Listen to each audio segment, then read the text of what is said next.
Hello everyone, it's Yogi here. I hope you're well. Welcome, Saturday, Aimee Stewart Day. Yes, that's what we're here to do. So, today I know for the last couple of months I've been working on traveling library every Saturday. So you probably look at traveling library and think it's a Saturday, but since last weekend, if you haven't watched the new start, I started this piece last Saturday, okay? And this is also an Aimee Stewart piece. And so I'm not breaking our rule here, okay? It's an Aimee piece I started last week. So this piece is called Vintage Toys 2, okay? So let me show you the markup. This is it. Now you know why I want to stitch this piece. It's so much fun. And you know, if you've been watching this channel, you know I love patterns that's got a really colorful, a lot going on, and also there's a coziness to it. You know, there's something very retro, very comforting about this piece. Just like majority of the pieces I'm stitching. So this piece, as I said, is called Vintage Toys 2, okay? And I was looking for number one, you know, where is Vintage Toys number one? And it turned out it's actually under a different name. It's called Toy Wonderama. And I just noticed that piece has been re-released on Heaven and Earth today, or the last couple of days. I don't know. It's a max color version. So this piece I started last week and stitch a few more sessions. Some of my private time, and also one more session with you a couple of days ago. So this is where I am. And the reason I wanted to start this piece kind of slightly unplanned was because not just the fact it's a beautiful piece, but also I was quite eager to kind of experiment with a new stitching method for me anyway, and that's Gemma Stitches Color Flow, okay? And this is where I am at this point, and I'll explain a little bit more about this method in a bit. But I started from upper left corner and slowly easing towards diagonal ish direction to the bottom right there. So this is where I am. And let me show you my progress right now. So currently, even though it's a brand new start, I have crossed 0.5% already. So this is regular size, not a max, but quite a lot of color changes. This is max colors after all. So the number of colors is the max 240. I think that's the max color, max number of colors Heaven and Earth incorporate within one piece. So this is the true max color, okay? And so I have gone, I've done just under 2,000 stitches. Not bad at all, not bad at all. So I am going to start a new sprint here, right in front of you, all right? And this is going to be the counter for the stitches I'm going to make today. You know, this method, some of my Gemma's method in general, I think probably slowed down some stitches, and it definitely slows down my speed as well, even though I'm slow to start with. But hopefully with some practice I'm able to become more efficient. And also, you know, Gemma, if you watch Gemma Stitches, she's not slow at all. So, you know, I'm optimistic. So here I am. Hello to all of you. Welcome to this beautiful Saturday. For some of you, it might be Sunday already. And currently, it's just past 8 p.m. in the UK. I'm in London. And wherever you are, hello. Let's have a look. Who have I got here to keep me company? And we've got Rajal here. Happy Saturday. Hello, everyone. Great to see you, Rajal, our model stitcher. And also Sarah as well. Oh, Sarah, of course, is providing the group another wonderful quote here. So today's quote is, the bad news is time flies. The good news is you're the pilot. Wow, I love it. I love it. I know I say it every day, but I don't know where Sarah comes up with all these wonderful quotes. I love it. And it's from Michael Art Schuller. I probably butcher the name, but I love the message. I love the message. Thank you so much, Sarah. Yes, we are in charge of our own time. And very often I say time flies, particularly when I'm stitching with you, but you know, time is right now. So that's where we are at this moment in time. And we also have Anna joining us as well. Anna says, happy Saturday and happy stitching. I was so tired yesterday, I didn't stitch at all. So I have a lot to stitch. Yes, you have to make up for the loss, Anna. And double speed as well. No, actually, slow down. 50% speed than usual, okay? Slow stitching is the best. And we also have Chloe as well. Good to see you. And Busy Mom as well. Oh, where Busy Mom is, she says, it's snow day here in Illinois. Amazing. Yes, quite a lot of you are already experiencing this year's snow. Not in London. We're sort of average weather right now. It's just under 10 degree-ish. And Amira is also here as well. Hello, hello. And Brittany, so good to see you. And Brittany is preparing for writer's desk, Max Color.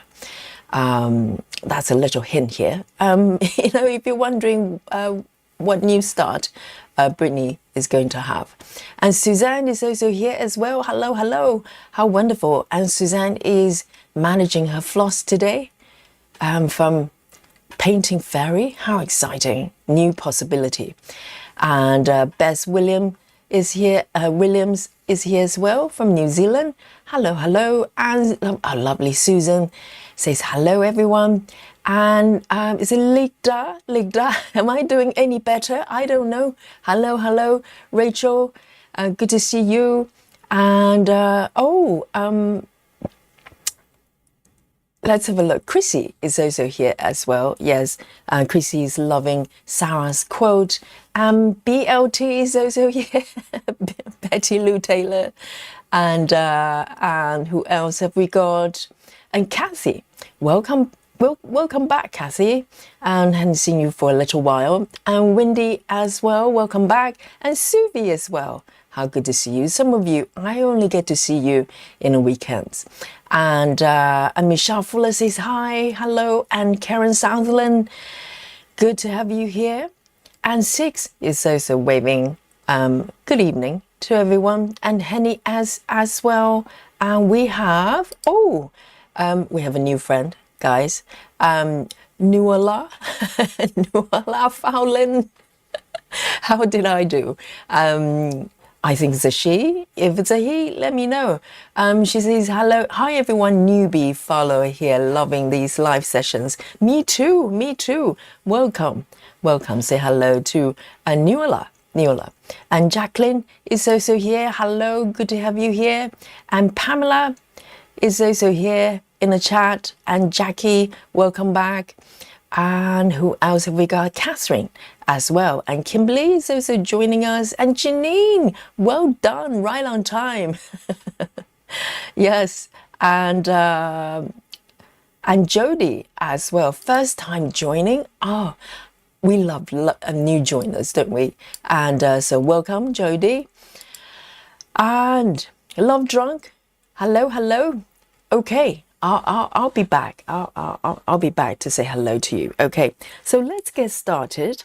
I've been stitching this way for this project from the very start, from the upper left corner, and I'm loving it.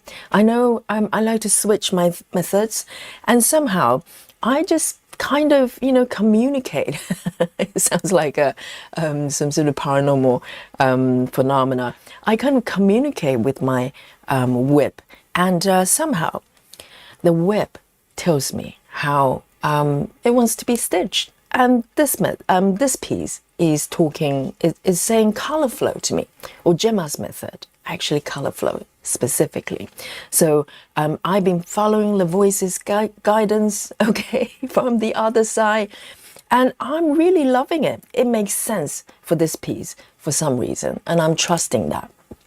So color flow is basically easing away from the edges in no particular direction. It doesn't sort of, you know, impose any particular shape like Gemma's original method. You're constantly trying to smooth out the diagonal line there. With color flow, you have a little bit more freedom, so you flow with the color, as it says on the tin. You flow with the color, so really depends on the patterns. It creates different effects. So at this point, it's still generally in the diagonal direction, and but it's great fun to do. It's like, you know, you look at the chart, and it's like a puzzle and a decision you have to make every step of the way. I'm loving it. So I'll explain a little bit more, but I want to start stitching, okay? And guys, let me know what you're working on today with me on this beautiful Saturday. I know it's Aimee Stewart Day, but if you're not working on Aimee Stewart projects, we have a little side door or the back door, really. You can sneak in. I left it open, so those of you who are not following the rules just yet, you can sneak in through the back door. So everyone is welcome. Alicia is also here as well. Hello, how good to have you. And yes, let me know what you're working on today.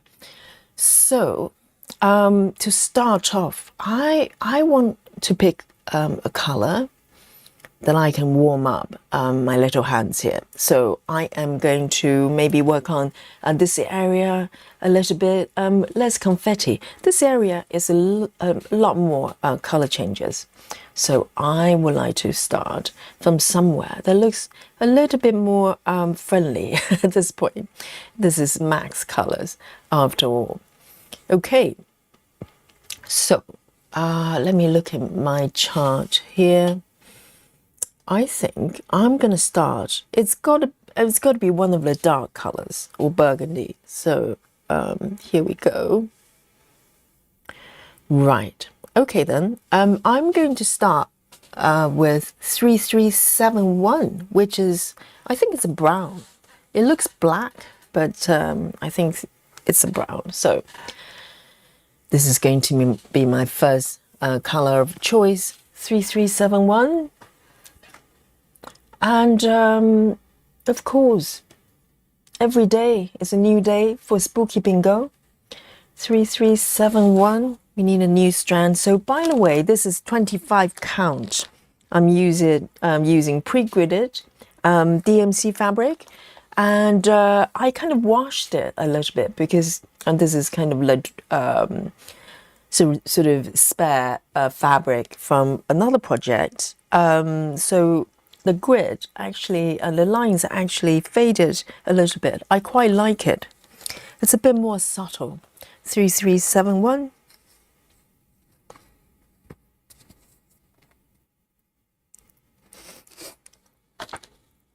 Here we go. So the fabric is actually coming from my Gecko Rouge 1.0, 1.0, which I had to basically abandon in order to restart, to correct the issues there.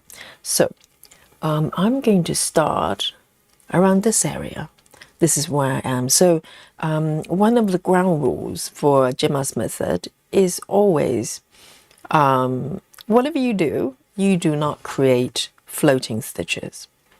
Okay. And with color flow, it's a little bit more forgiving, even though no floating stitches. But you could you do not need to have two sides attached to completed stitches. You can have only just one. If you don't know what that means, I will try to explain a little bit more as I stitch, okay? So you can tell just by the formation of the stitches, nothing is floating away from the completed area. And so it makes it challenging but fun, for me anyway. I know it's not for everybody, but I love it. Right, so the next stitch would be a very good example of color flow versus Gemma stitches, the original method. So I'm doing this one over here, but there's another stitch that's right next to it. I am going to stitch it with the original method, and this will be an illegal move, okay? But color flow, you're allowed to have stitches that kind of stick out, maybe just one. Occasionally, there are exceptions that I might extend this line, but one stitch currently is what I'm trying to limit it to. So, and then I'm going to move down. As long as the stitch is attached to the completed area, you can stitch it. So it's a little bit like squirrels, you know, chewing nuts, just a little bit at a time, but a lot of little bites. That's how I kind of visualize it.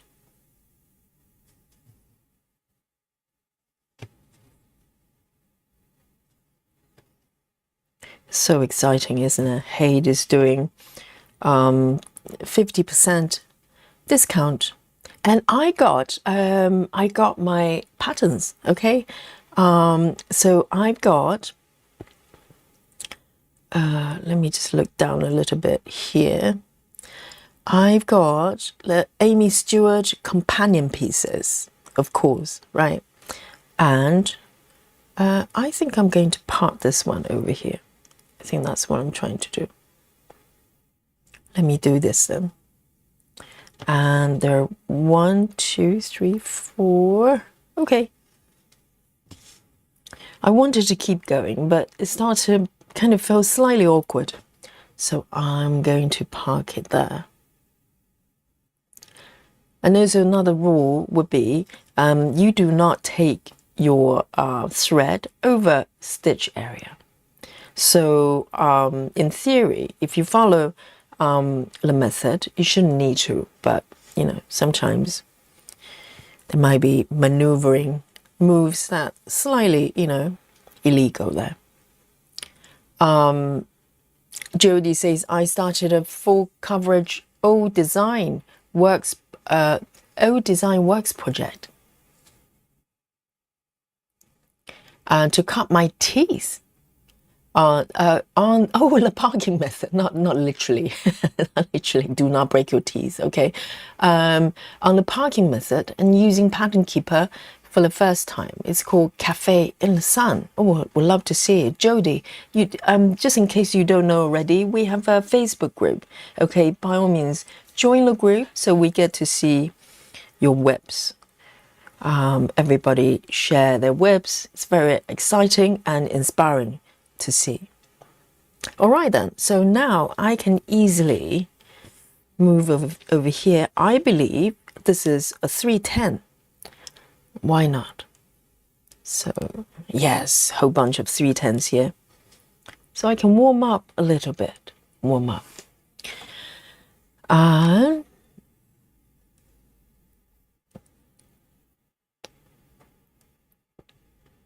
And Jody says, sadly, the threads are terrible quality, but it's a practice parking method. So I probably missed your previous comments, possibly. I don't know what threads you actually use. But you know, my first parking, not parking method, my first full coverage.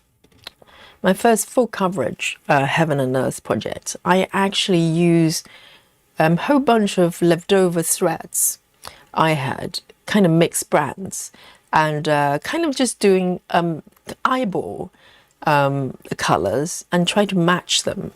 And that was my first attempt. You know, maybe next Saturday, I will do a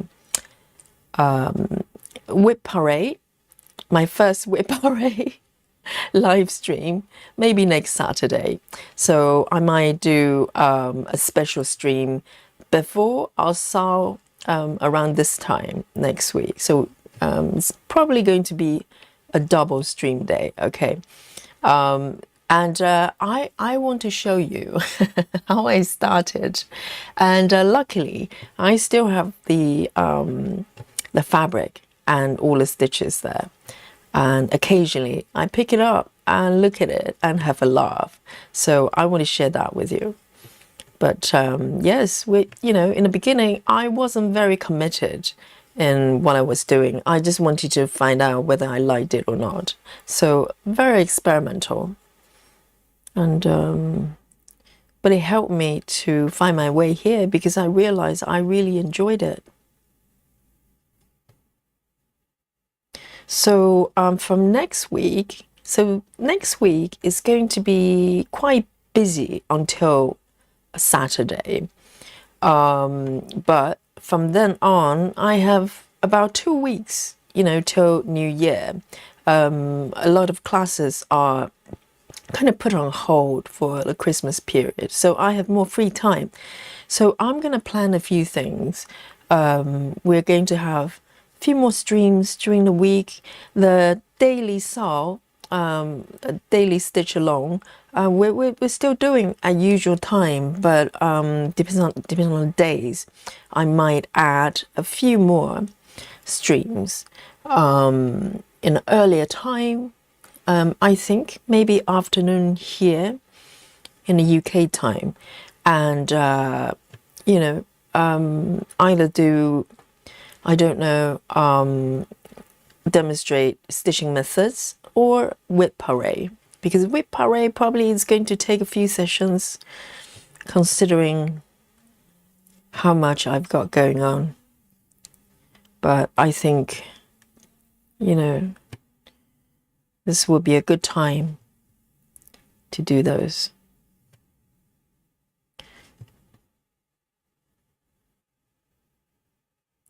Susan says, backdoor sneak in Christmas village drinking Earl Grey tea. That's very sophisticated, Susan, today. No hot chocolate today. Earl Grey. Yes. I like the idea of Earl Grey, but the taste, I just cannot. I cannot do it. It's just so specific, very strong. And I had not had sort of dark tea for quite a long time.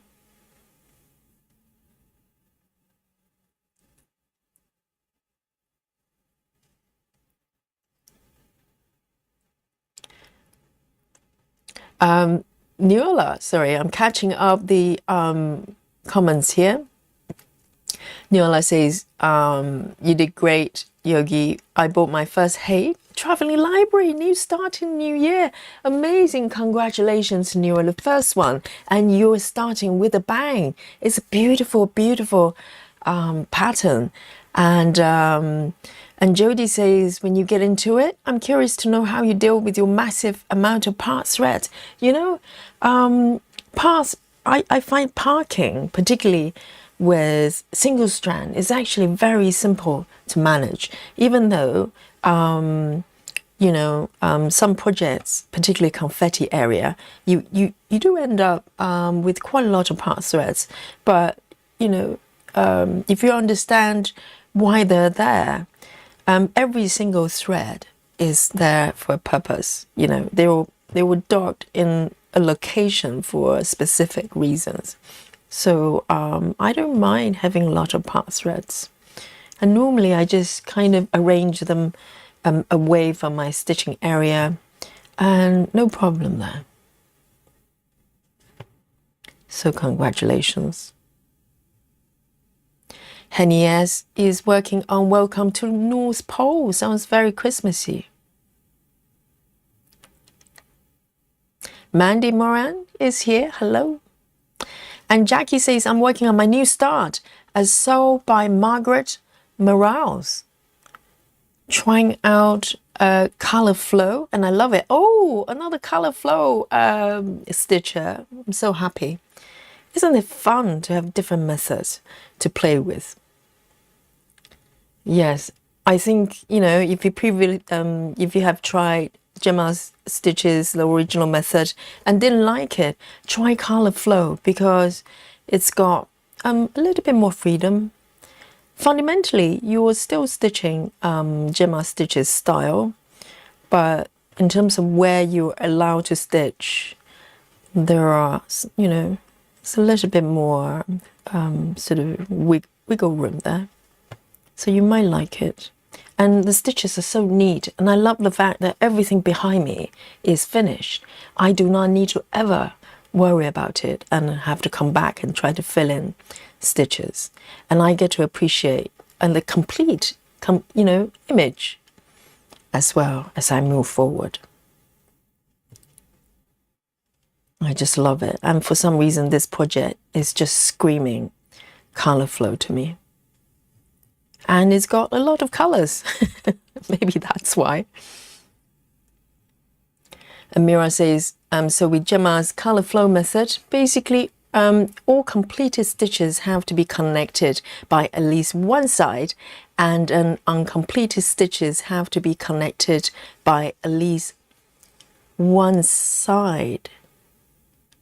I'm trying to read it correctly. So the first part, absolutely, yes. So the original method, you need to have at least two sides, above and the left needs to be completed already before you're allowed to stitch. But with this method, you are allowed to have something like this. You know, you can stick out one stitch, but there are occasions it makes sense to keep stitching, keep extending this line for whatever reason, maybe just a single stitch, like a thin line, for instance. So these are the decisions you make. But the idea of this method is to create and to keep the stitches quite open. So you don't want to create any boxed in stitches or very narrow rows or column that you have to stick your needles in between stitches. And that's when things get a little bit untidy, or maybe less, a little bit trickier to stitch, depending on your fabric count. Okay, so I am going to end this thread here. It's got a little piece left.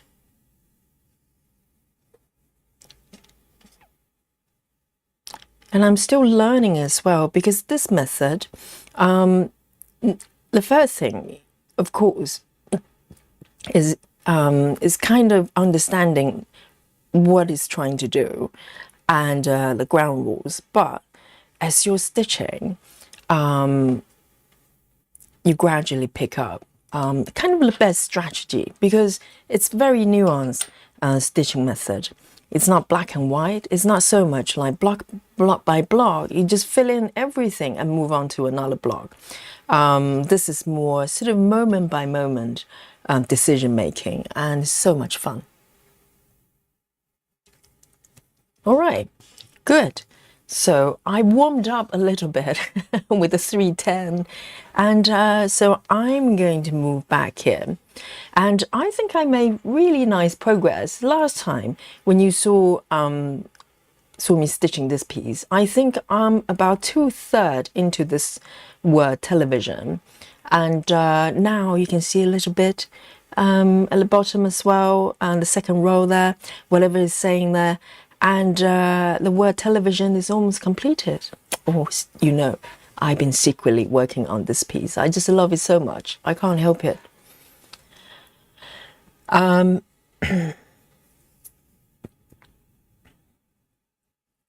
Anna says, I'm going for the side door because doing stamp cross stitch called the Study Family with trees and with a lot of books and drinking coffee. Yes, we have a side door, okay?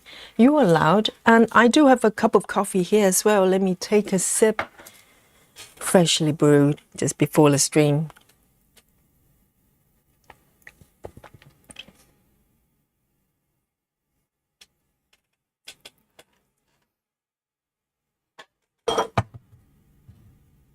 Oh, Six is not stitching. She's crocheting. Very nice. And drinking elderflower fizzy drinks. That sounds very exotic. Very sophisticated as well. And enjoying the lovely live stream. And we love you to be here. And Six has just finished a project. The first one in 40 years, apparently. Amazing. And Chloe C is working on traveling library. And oh, Chloe says, I haven't stitched anything in 2 days. I missed it. Yes, I bet. Occasionally I have like 1 day without stitching, you know, if I'm busy having to cover classes or something like that. And yes, I just miss it so much. It's crazy. So here we go. Let me pick my next color here. So it's all about, it's like a strategy game. You look at the chart and it becomes not just a chart, but a puzzle. And so you're constantly trying to find the most efficient way of stitching. And by efficient, it means you can complete more stitches at a time, or maybe take the thread to the next location ready for you. And there may be multiple choices, but you try to pick the best one, so to speak. So it's really good fun. So from here, let me come down here a little bit. So I'm looking at the pattern here. Okay, I need to start from this one then. All right. So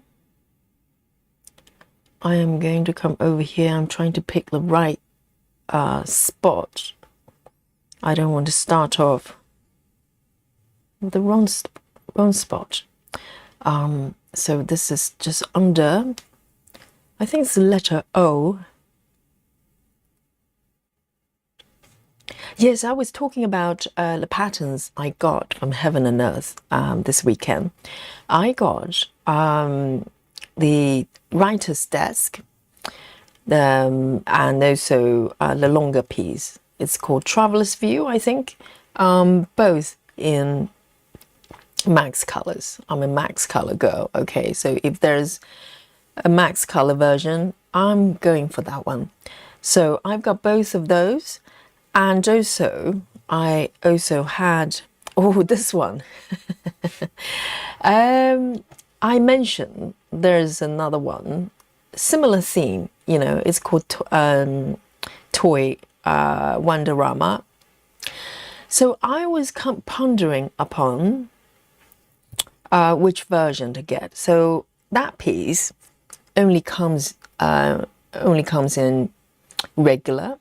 No max colors, okay? The only max color version is supersize. So I was kind of going back and forth, not knowing which one to pick, and guess which one I went for. Guys, do you want to take a guess?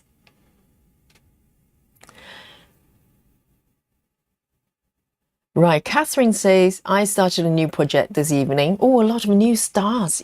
December is the month of new starts. Surprise new starts. And Catherine says, starting a new start this evening. And Crafty Cat by Pain Free Craft. Hopefully my husband isn't home late tonight. Isn't home as late tonight. I'm on bus duty again. Not again. Yes. Let me have a look. Oh, my phone has just played up a little bit. Let me have a look here. I need to look at the chat. Yes, I just accidentally. Oh, much better. Okay. Totally missed my spot. Oh, we have a birthday, have we? Whose birthday? Jacqueline. Yes, I'm just catching up the chat here. Happy birthday, Jacqueline. What a wonderful day to have a birthday. It's a Saturday. Oh, Jacqueline is 85. Goodness. And amazing. Jacqueline says 85 birthday today by purchasing another Hade, of course. How else? Yes, Jacqueline. So Jacqueline has purchased another Hade birds and watering can by Greg Cardiano. Another one in my cart. The sale is until the 15th December. My new start on 1st January. So the sales, first of all, congratulations, Jacqueline, and sending my love to you. Well done. And also, let's have a look. So the sale is till Monday. I thought maybe tomorrow was going to be the last day. So wonderful. How amazing. And happy birthday to you. Yes, we like celebrations, don't we? Completions, happy birthdays, and newborn. we had a few. Yes.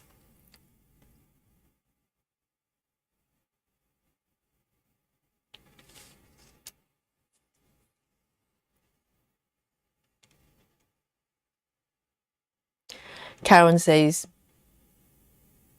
what is the strangest place you have found needles? Hobby was annoyed with me yesterday. He was cleaning out filter in a dishwasher and he found 2 needles.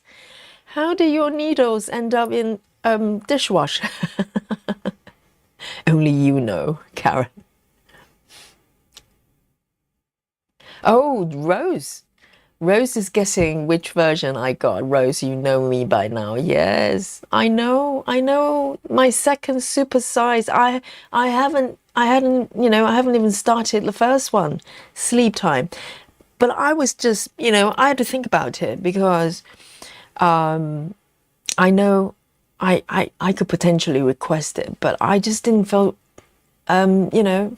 didn't feel like doing that. So I decided in order to get max colors, I had to go super size. So yes, Rose, you're correct. Suvi says, happy birthday, Jacqueline. I turned 44 yesterday. Suvi, happy birthday to Suvi as well. Well done. Yes. Amazing. How wonderful. Really, really wonderful. Right. I'm going to move on to the next one. So I need to have a strategy.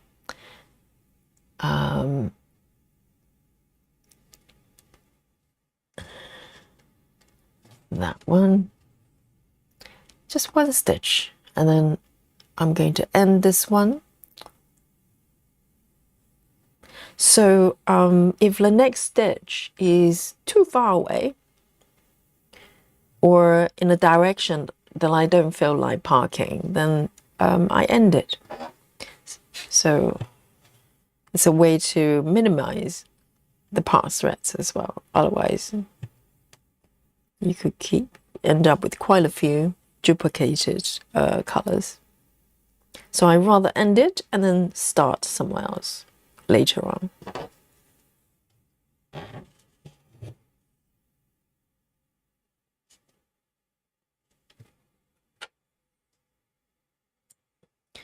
Three A 6-2. 3-6-2.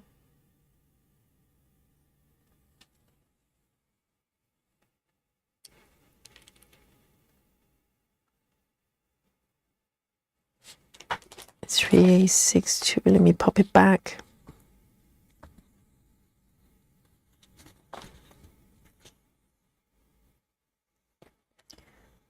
So with this method, it's not unusual to have more than one part threads. They're the same color. So you're flowing with colors essentially. So if there are two spots with the same color, but they're kind of flow in different directions, then you have two separate part threads.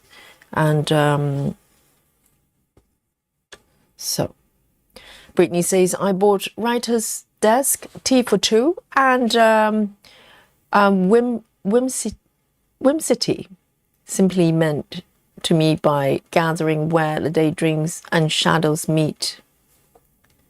Wow, Brittany's got quite a few new projects going on there.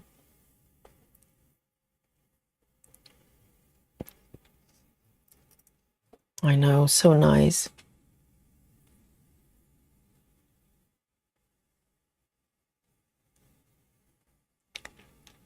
Jody says, is it just me or it gets quiet? Really? Can you not hear me? You can hear me, right, guys? Let me know. And if the sound is playing up from your end, you can just refresh the live stream and see if it fixes it.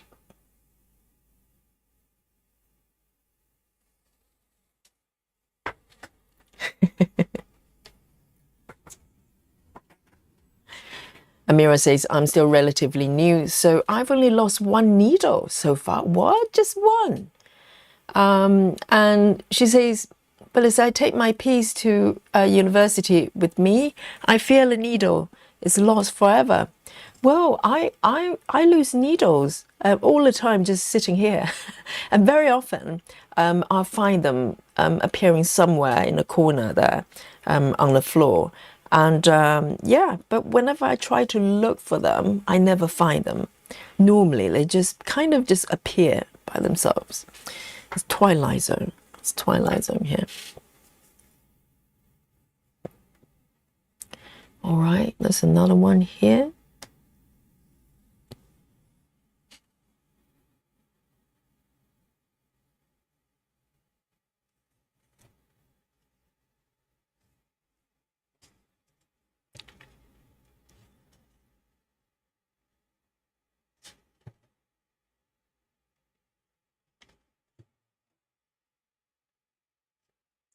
And I am going to do this stitch here.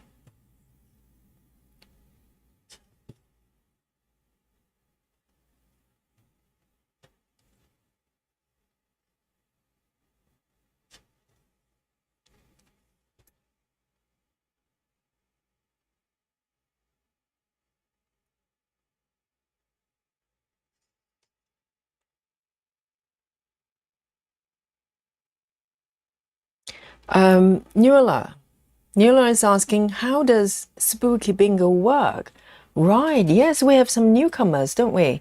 So I'll explain to you. So Nuala, if you've been watching the stream, you probably notice when I pick a new color, I'll call out the name, the DMC number, and if you're stitching with me at some point, you know, you're probably stitching the same color as me. As I pick up the thread, start stitching, and you can call out bingo. That's how we do it. And that's a spooky bingo because it's spooky and it's a bingo. So, and we have emoji for that as well, a special let me have a look. A special spooky bingo card that we can flash.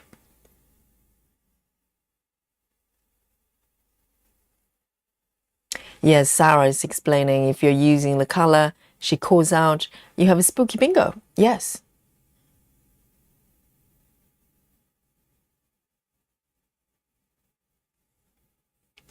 And Suvi's celebrating birthday by buying new pattern started tonight. Absolutely. What a way to celebrate birthday. By starting a new project. You know, it's a new world you opens. Every project is a new world that you can, you know, enter whenever you want and enjoy it. All right. And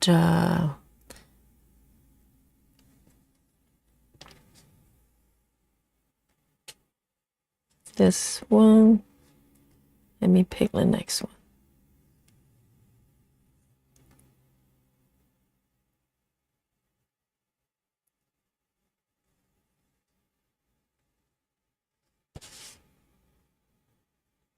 Just one stitch.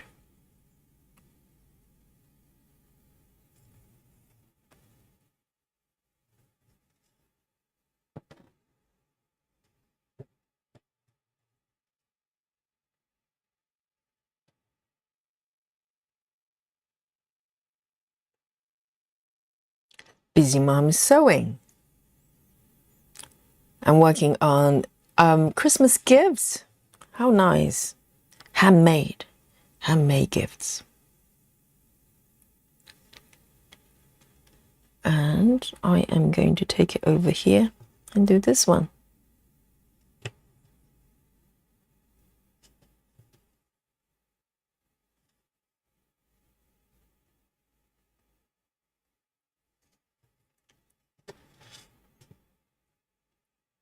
One, two, three, four. Okay, 1, 2, 3, 4.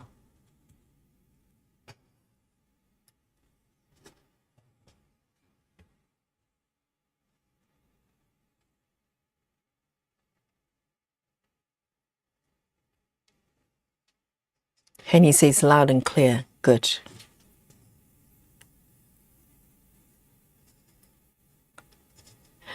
BLT says, I miss hearing the name of Yogi's second supersize pattern. It's toy Wonderama. If you go to Heaven and Earth right now, I believe it's the first item on the new release. I think they did something to the chart and kind of re-released it. It's just, that one is Max. Oh, so sorry. No. The one they released was this one, the Max color. No, I got mixed up. The other one I got, the supersized one, is called. Let me show you. Actually, I've got it uploaded here already. Why don't I just show you which pattern it is? So this is the one I'm stitching right now, which is a Vintage Toys 2. And let me just come out here. I just managed to import it to my app. Let me show you.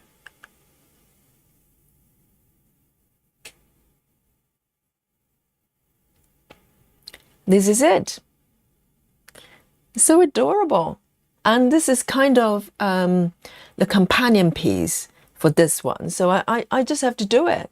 And this one, in terms of the style and colors, is even more retro. This is like, you know, just so pretty, so pretty. So this one is actually supersize and max colors. Let me have a look. So quite a lot of stitches, okay? It's not for faint-hearted. It's over 764,000. So yeah. So this is what I've got here. I don't know when I'm going to start it, okay? But I'm so happy to have it. And this is going to be such a fun project. Such a fun project. So there you go.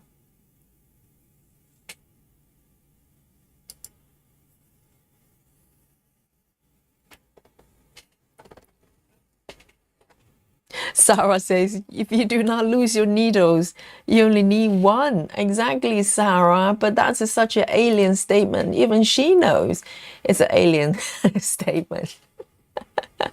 If you do not lose your needle, it's like I had any control over it, okay? Zero. They just disappear right in front of my eyes. Twilight Zone, it is.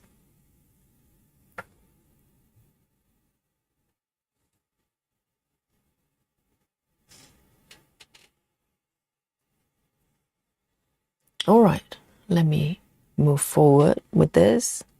So this bit is fairly confetti, so I want to be patient as I move forward. Let's have a look. This one, literally every single stitch, you need to switch color on this row. But it's very pretty. It's really pretty.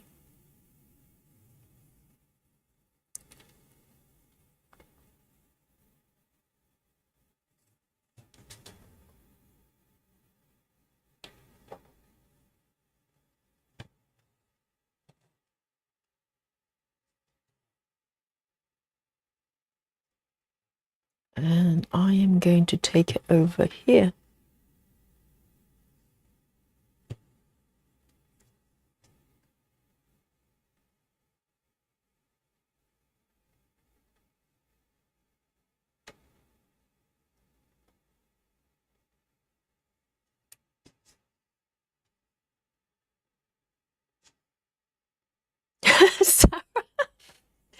Sarah. Oh, Sarah. I'm thinking that I'll start a new needle for the new year. Not a new start of a new needle. But why? You've got one since, you know, they've been using since 1994.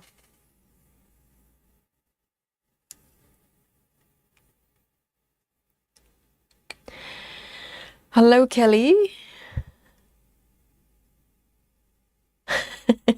I don't know how to not lose needles.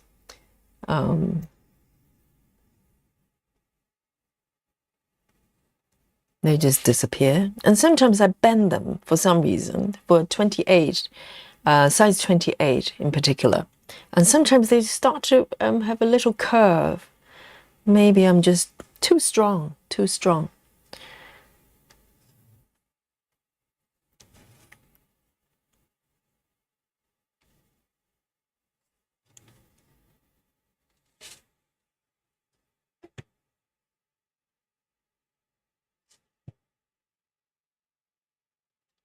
Oh, hang on. Not this one. Oh, yes, it is. Dear, oh dear. All right. There.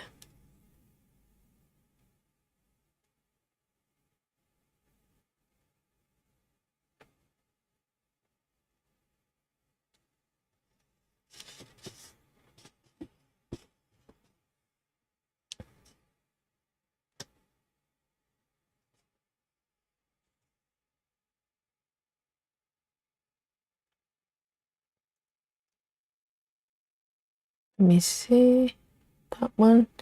Okay, then. The next one is 501. 501. 501. I've got it here. Just one stitch.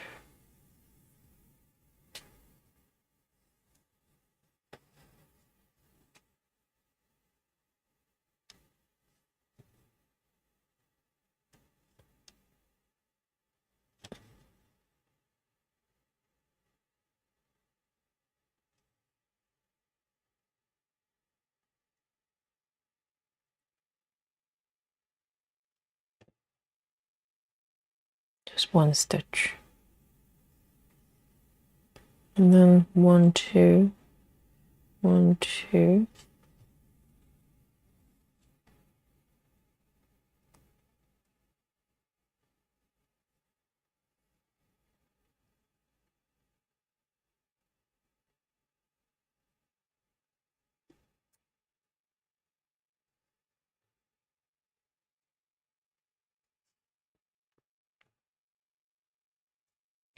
Brittany says I was only 6 in 1994. I know.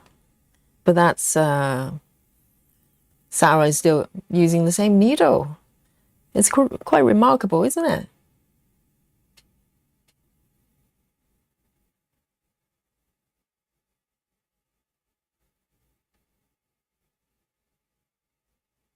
Right.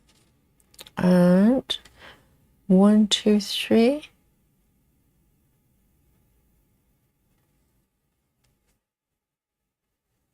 Just one stitch.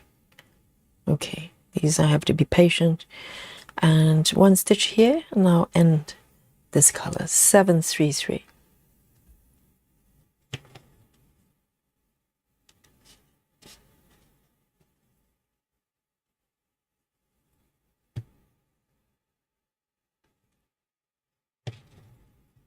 So these stitches, normally if you stitch with cross country, for instance, these are the ones that you'll have to come back and one by one trying to fill in.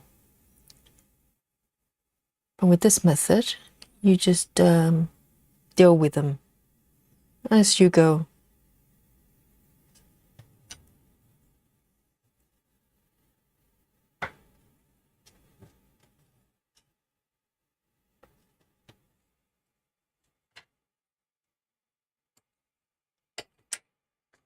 Very nice. 733 going back.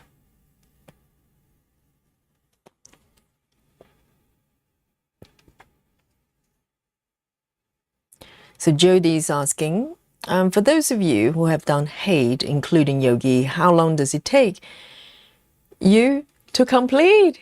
This is like great question, isn't it? Look at this. Well, you guys can answer it. How long does it take for you to complete? Go.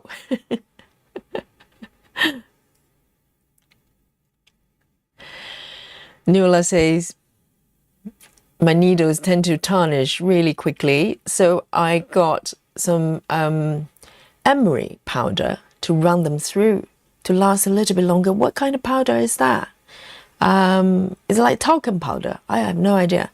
But my do also end up bent after a while. Yeah, you and me, Nuala, we have strong hands, you know, and yeah, sometimes probably when I stitch, I kind of hold my needles like this, and maybe I just press a little bit too hard. And this is 28 needles. They're quite fine, so sometimes they bend, but not that frequently. Not that frequently, but occasionally I have to retire my needles due to injuries I have inflicted on them. So sincere apologies, needles. You know. Collateral damage. Okay, A31.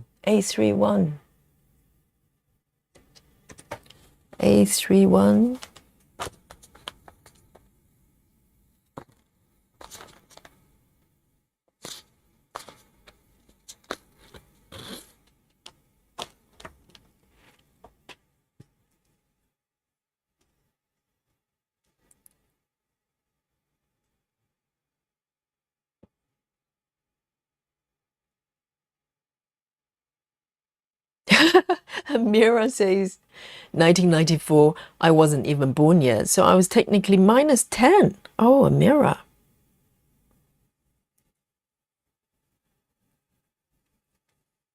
Sarah says it takes me about 3.5 to 4 years to finish a regular size. It's kind of hard to quantify, isn't it? Because majority of us are working on multiple projects. And if Sarah was working on a single project, I suspect it will probably take a little bit less time, right? Because Sarah, unless you're monogamous stitcher, which makes you an alien, it's probably really hard to quantify the amount of time that you put in. As for me, I have no idea. I'll let you know when I get there, okay? Until then, it will be guesswork. I'm guessing maybe about 50 years, but I don't know for sure. Maybe a bit less. 49.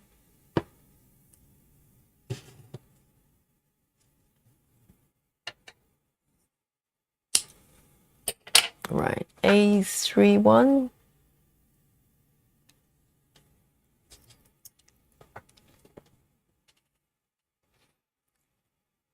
Now, I've done my groundwork here. See, I've got a cunning plan here. So I've done all the ninja stitches here and there. And now I'm able to just pick up this thread here, and there's a whole bunch of it. Can you see that on my chart? So I knew this was coming. I cannot wait. I'll be able to stitch more than one stitch at a time.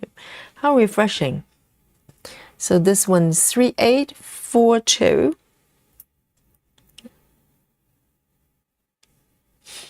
Beth says, Jody, I have full coverage projects from other companies, not just Hate. I have not finished one yet, and I've been working on them for a couple of years.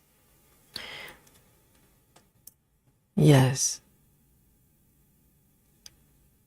And also, Jody, I'm relatively, I'm a baby stitcher because I really only discovered full coverage during COVID. I think it was around the end of 2022. And so I didn't really stitch this much of it until 2023, really. So that was kind of the very beginning of the rabbit hole that I fell into.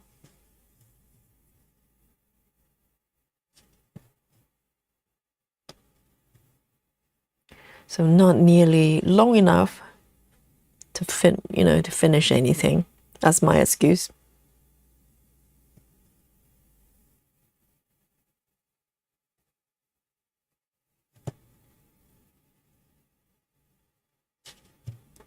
Let me just have a look at this needle here.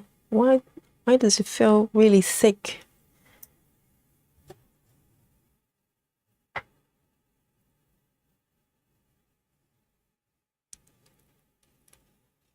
Suzanne says, if all goes well, I'll finish one within the year. Amazing.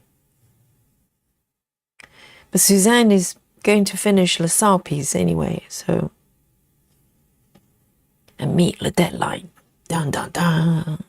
Homework.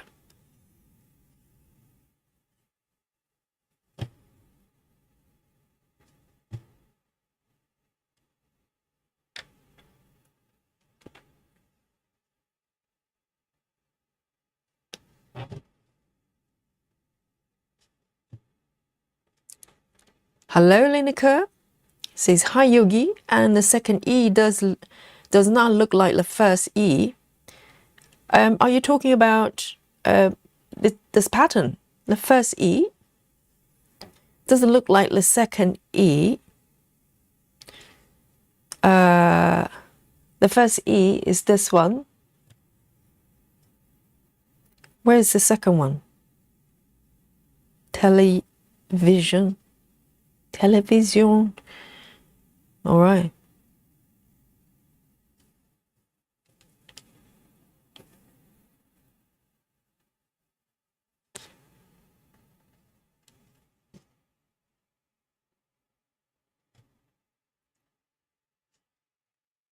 So this one, I'm going to color flow a little bit. I think this is where the kind of color flow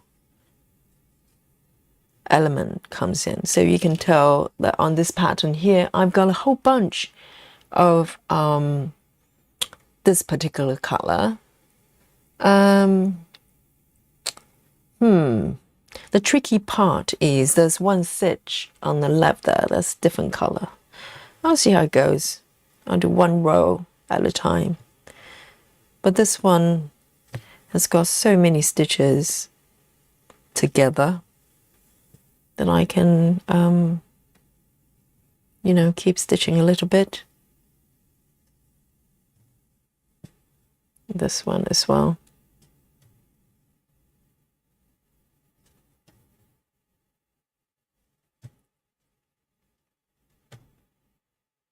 And I love the fact that Gemma is kind of evolving her stitching method because she's kind of known for her original method, and I really enjoy it. But she's kind of, she's a very open-minded stitcher in a way that the way she described why she came up with this method is that she doesn't want to fight against the colors and the patterns, which I think is so So well said, because sometimes we kind of try to follow the method to the T, and then not thinking why we're doing it.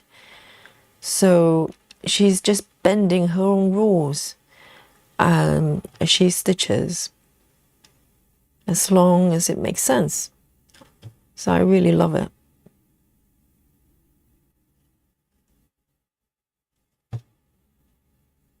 You can totally see why she wants to stitch this way.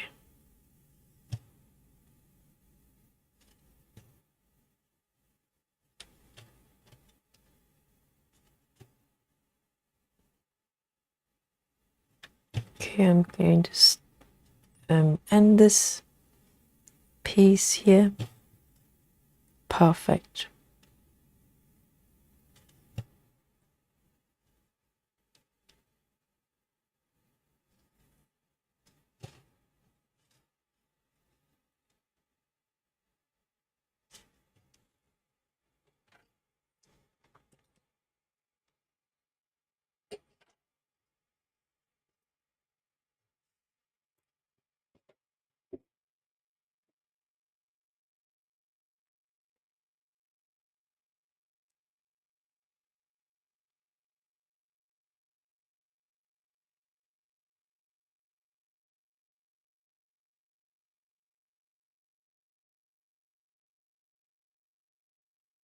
So which E are we talking about? Are you talking about these ones? What do you mean that's different?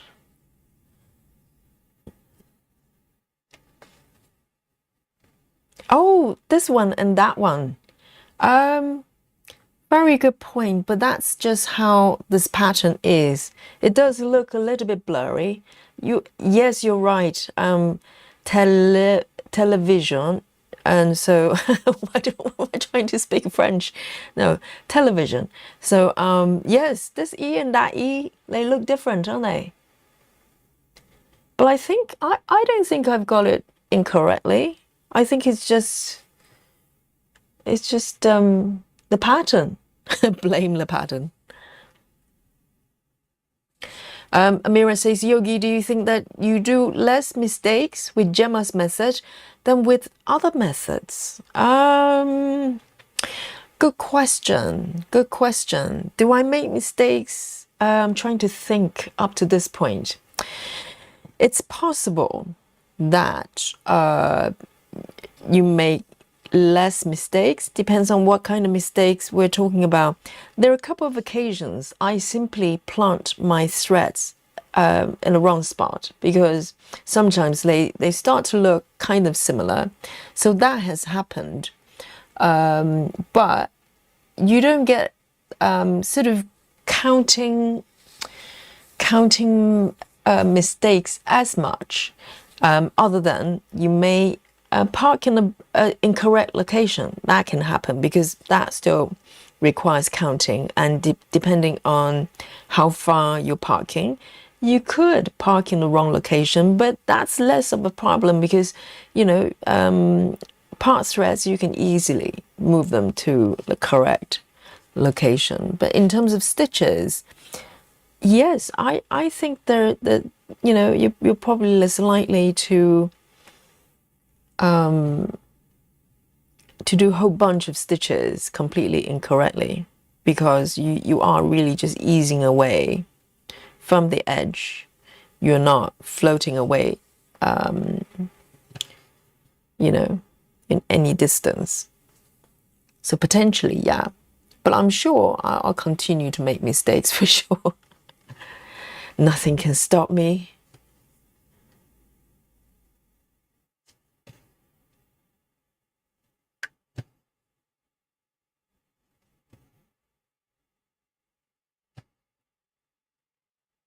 All right. Where am I? One over here.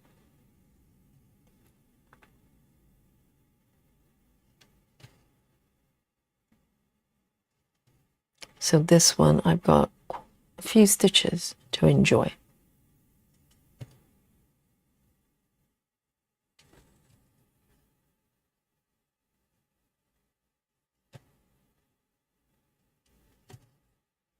All right, and I am going to park. Where shall I park? Here.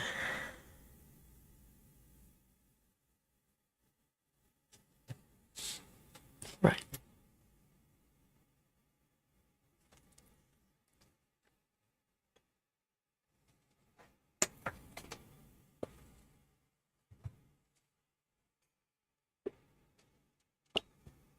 Ah, bears.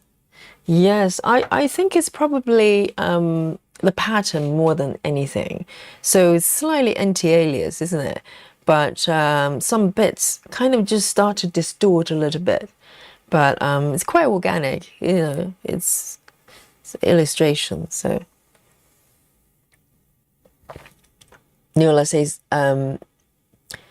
emery powder is what you have on the emery boards to fill your nails. But in powder form, so you can run the needle through, so it makes the needle all shiny again. Really? Well, I wasn't aware of that. To file your nails. You mean like fake nails? Those acrylic nails, which I'm not familiar with.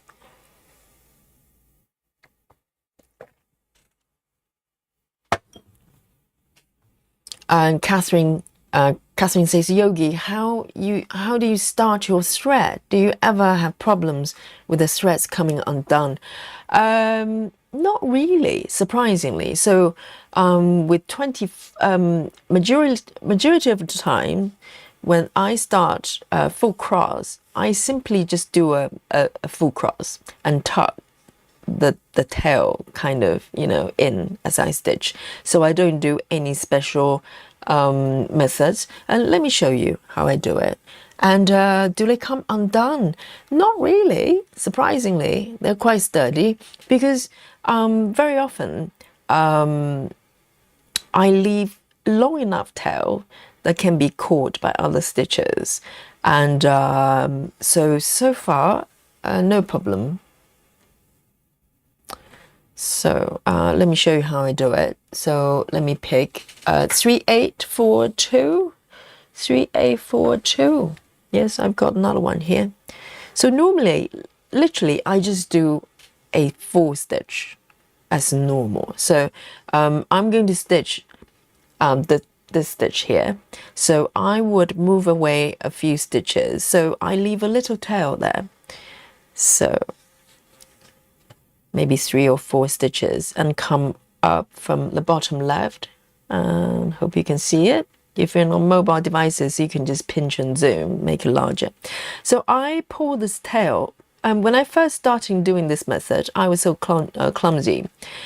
I couldn't, I had to leave a long tail picking out because otherwise I keep losing it under the fabric. But now I kind of practice enough that I can just pull the tail just very close to the surface, but it's still there.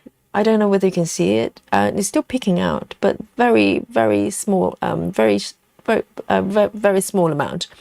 And I just go about and do the first leg. But before I pull the first leg all the way down, I come up from the bottom right. Because I find if I start pulling, stitching the first leg normally, I'm going to lose that little tail there.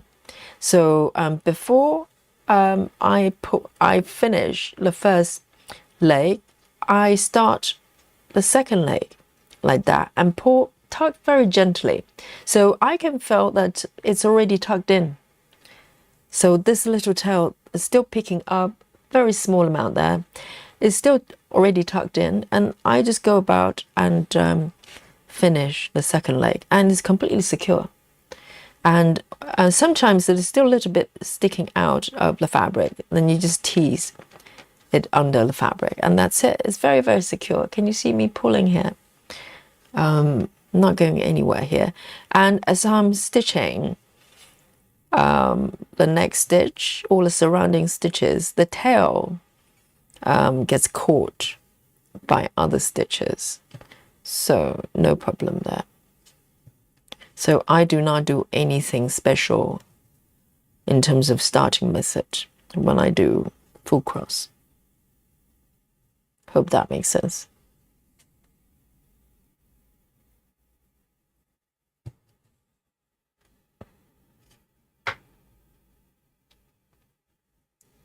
Oh, Amira says monogamous stitcher here, but I haven't done a height yet. So I'm one whip girl. Oh, guys, we have to work on Amira, okay? And it's only a matter of time, you know, Amira. If you hang out here long enough, at some point you're going to come across a pattern. You just go, I have to have it, or my life is not complete. It's going to happen, okay?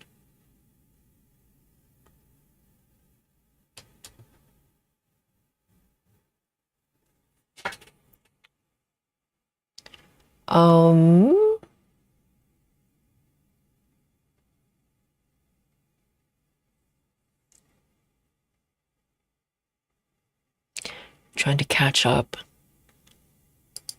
So Suzanne has a question. I think some of you probably have already given her feedback, but just put it out there. I need some opinions. Winter cookie party, regular color or max color? Well, if you're asking me, you know. But yes, it's a very popular piece, isn't it? It's so festive and so delicious. Very colorful. I like colors.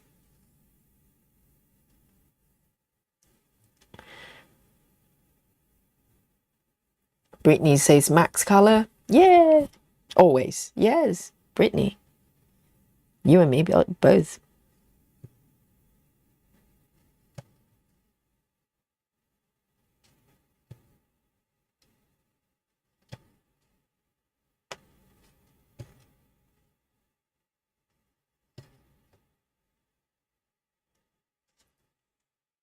Row 1 over there, row 2.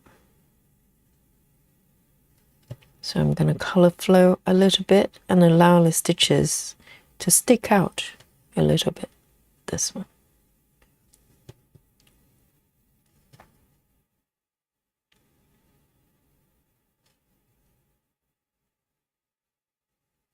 Here we go.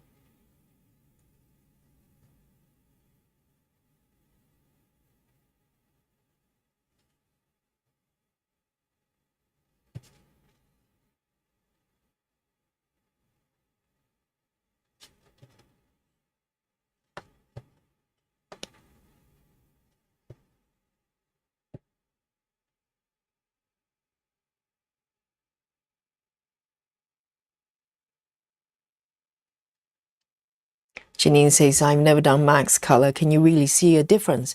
Yeah, some patterns, definitely. So I think, to be honest, you know, regular colors, you always end up beautiful pieces anyway. I think with Heaven and Earth charts, you're not going to be disappointed. But I think it's just that added element of more colors makes me excited. So I always go for max colors. I like to think that there's some differences.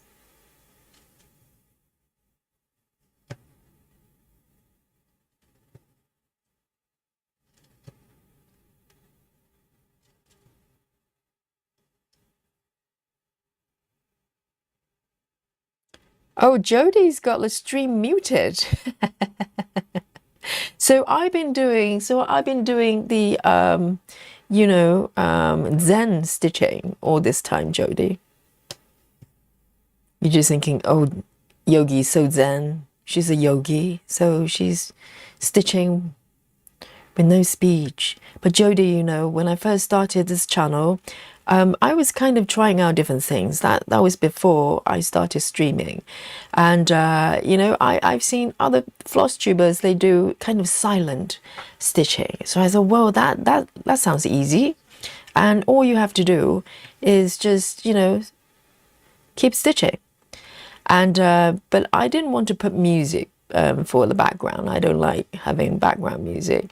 So I wanted to just capture the real sound. So which means I had to stitch in silence.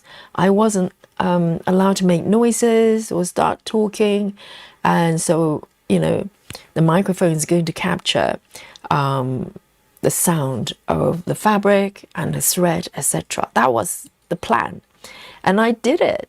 I think I probably did 2 episodes from the same session, kind of maybe 1 hour at a time.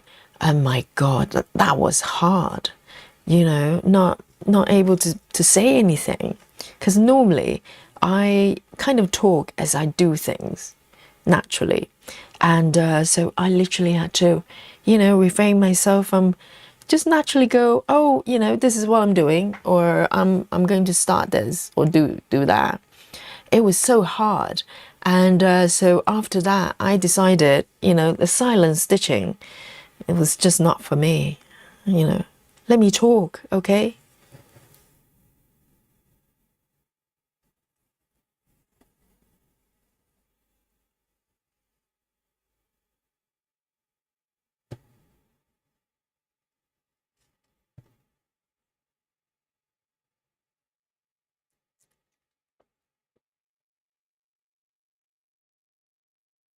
Karen says, I made a mistake on a stamp project yesterday. I selected an incorrect color and completed 9 stitches of a green amongst shades of orange before I realized. So yeah, I suppose with stamp kits, it can be, I'm guessing, because they're quite small, aren't they? Those symbols. So I suppose you could probably mistaken one to the other, and particularly if they have very similar looking symbols, that could happen. All right, so this one I can end my thread here. How nice. So it probably means it's going to transition into another object.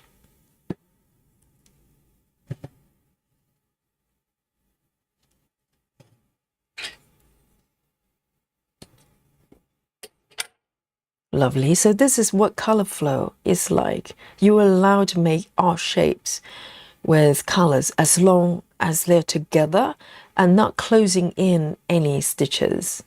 So instead of having to keep it diagonal all the time. Right.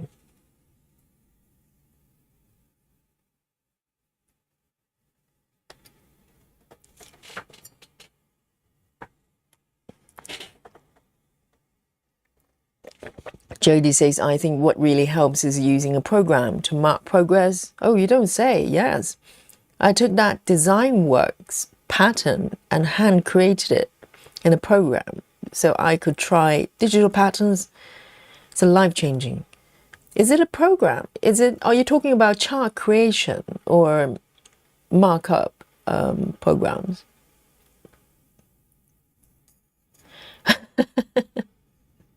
Amira says, I was once listening for maybe 45 minutes before I noticed it wasn't live in a live stream. I was about half an hour behind. Yes, it happens a lot. I have done that myself, not with my own stream. I'm live with my own stream, but just having a sip of my coffee here. I have been on live stream, and sometimes you kind of want to go back a little bit to catch up bits and pieces. And then you forget you're not real time. So I was trying to comment, but thinking the chat is talking about something else completely different. And also, and I suspect that's what it is. I have comments, the actual YouTube comments on the channel. Maybe the person watching not realizing or forgotten that it's not live at that moment, and the person is trying to type in similar comments that you would type in on a live stream, but on a YouTube comment. that happens as well. It makes me smile.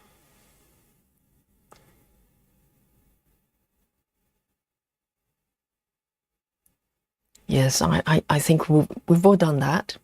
Hey, Ruth, welcome.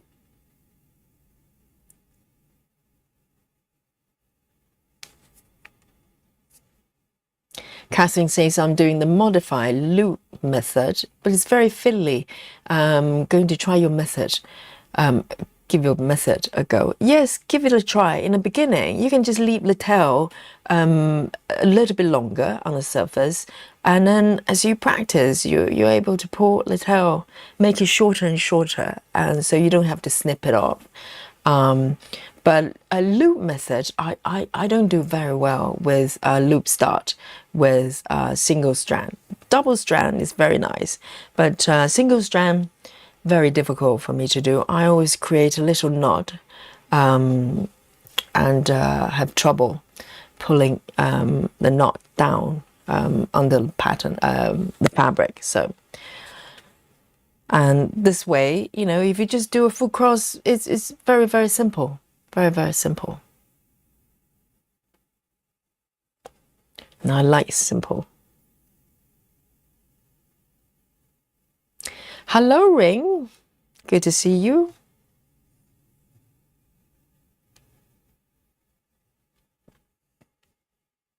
Jody says, I really enjoyed this stitch along. It's been great to sit in my office with all of you and just do my project with you. I know, that's why we're here every day, because it's just so enjoyable and we can talk about anything. And very often, just like now, you can just throw out a question and you get that instant feedback from a whole bunch of stitchers from all over the world, and everybody's got different feedback and different experience, and there's nowhere else you could do this, you know. Very occasionally, you know, if you go to a some sort of forums or social media, you can ask questions, and that's quite nice, but you have to wait for ages for people to reply, and then you have to reply back, whereas over here everything's real time and it's good fun. And we, you know, we talk about all sorts of things, not just stitching. If you've been watching the channel, there are always very surprising conversation that's going on. I have no idea what we're going to talk about every day, and I just sit here in front of you and start stitching, and the conversation flows. So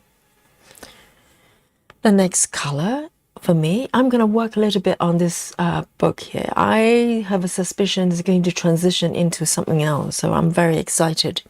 3842, 3842, 3842.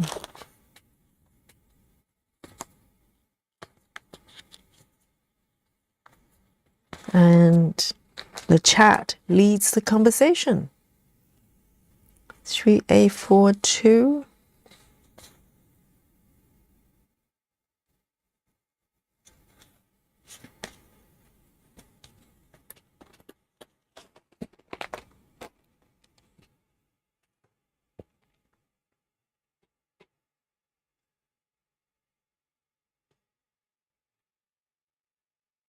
Hi, Clara. No, Carla. Sorry, I misread it. Carla Rebello from Portugal. Great to see you.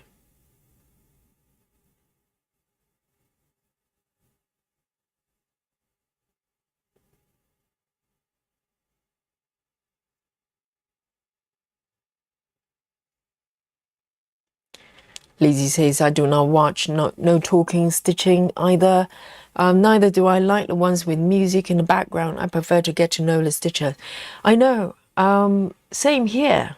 I don't mind no speaking ones if it's got background sound, a real time sound. So something like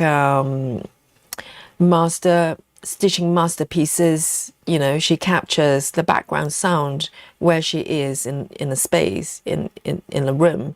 That I don't mind, because I can listen to the sound of the fabric or the thread. It's kind of quite relaxing. But what I don't do is the ones with music. in the background. I don't do that. So I'm very picky with the music I listen to, so I do not do background music. So those, unfortunately, I don't watch.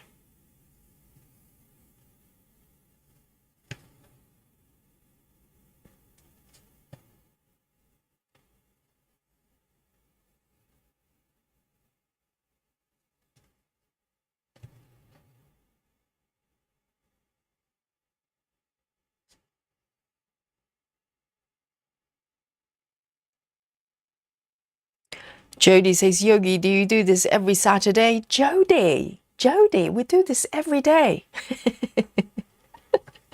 Jody, yes, every Saturday is Aimee Stewart Day. But to be honest, the past week has been Aimee Stewart week for me. Other than Wednesday, we do festive stitching. But you know, the past week has been Aimee Stewart week, which is fantastic. And I need to pick up my Gecko Rouge piece.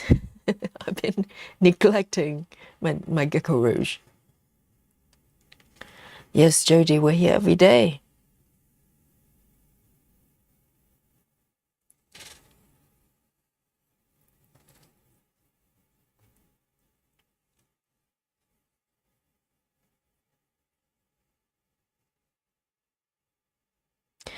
Mira says, I just did a single stitch, started the thread, ended it, but somehow forgot to do the stitch in the middle. Not sure what you mean. So it's a single stitch, start the thread, ended it, but somehow forgot to do the stitch in the middle. I don't know what that means. Guys, do you know?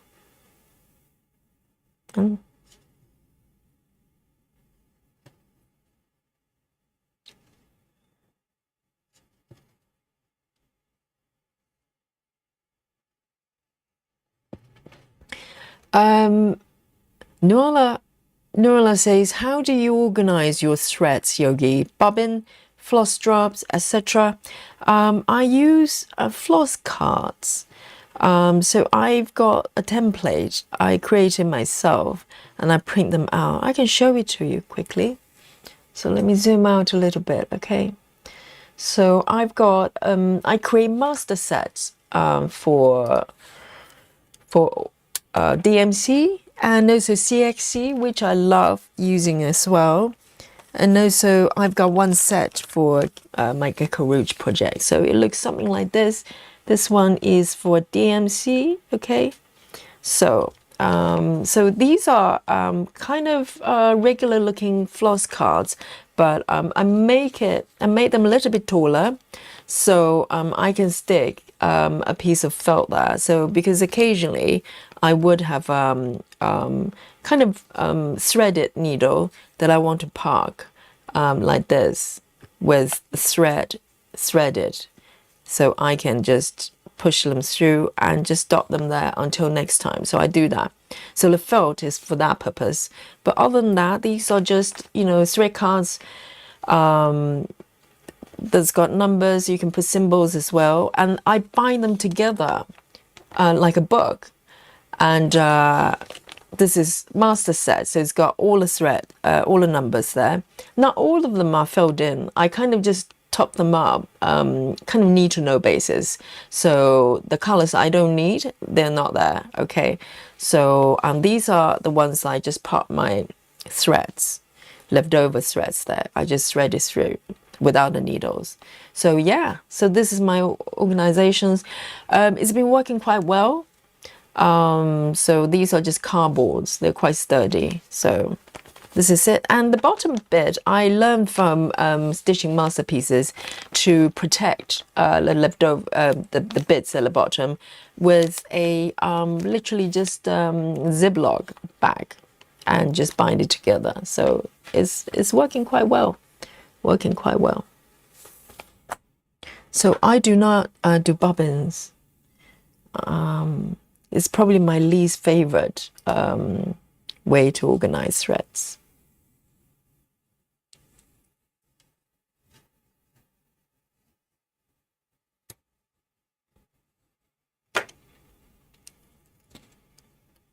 Heather House, hello. Says, hello, friends. Late to the party again. Heather, what did I tell you? Be here on time for the class. Seriously. Good to see you.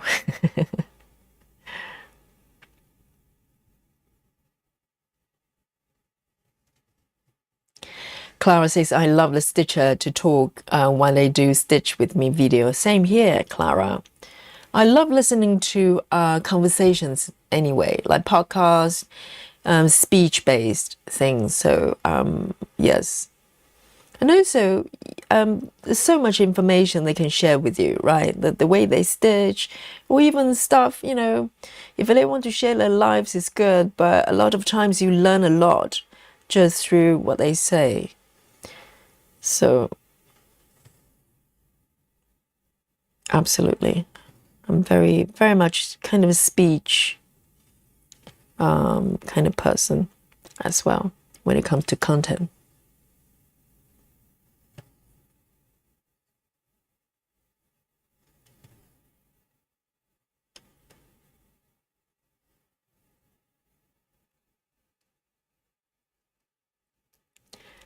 Jody says, I work from home. I would totally work to stitch with you folks. Yes, join us, Jody. That's what we're here for. You know, the stitching and the conversation as well. It's got everything.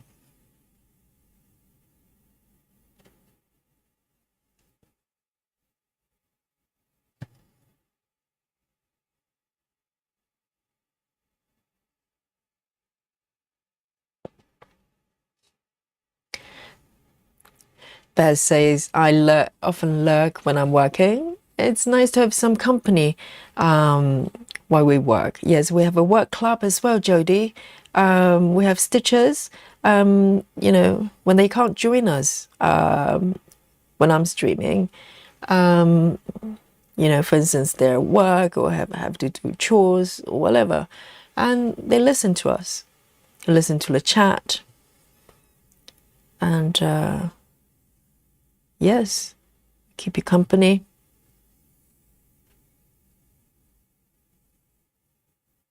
All right, I am going to part this one. This is going quite well. You know, I had to do a lot of single stitches for a little bit, but it's paving my way so I can do a whole bunch of stitches at the bottom, and it's rewarding. I love it. You know, you go in with a strategy and you receive the reward, the sweet rewards.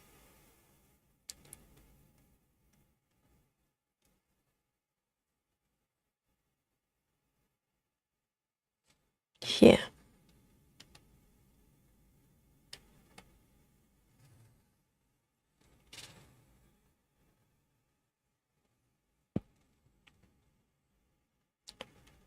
Oh, Brittany. Brittany says stitching in the ditch is when you put your hoop on backwards. So there's a well in the middle. I've seen people doing that. I was wondering why they do that. So the top of the hoop actually goes on the bottom. So why do people do that then? I definitely have seen maybe stitching masterpiece. She was flipping her her plastic ones, sort of hoops, in reverse. I don't know why people do that. What would be the benefit? I wonder.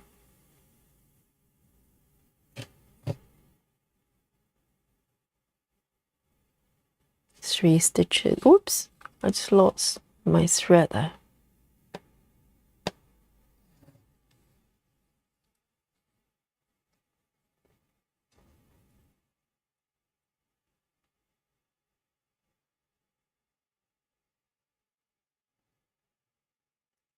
Amira says, I just started the thread and ended it without doing anything between. Are you saying that no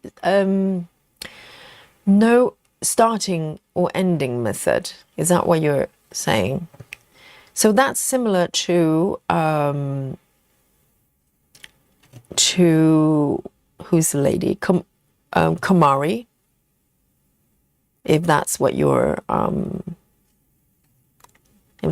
doing. So Kamari even though she leaves a very long tail to start and finish, but she literally does not do any starting or finishing method. She just starts stitching like I did, but leaving a really long tail. And when she finishes, she just leave another really long tail at the back. So hoping that it's going to get caught by other stitches, which is really, you know, really brave.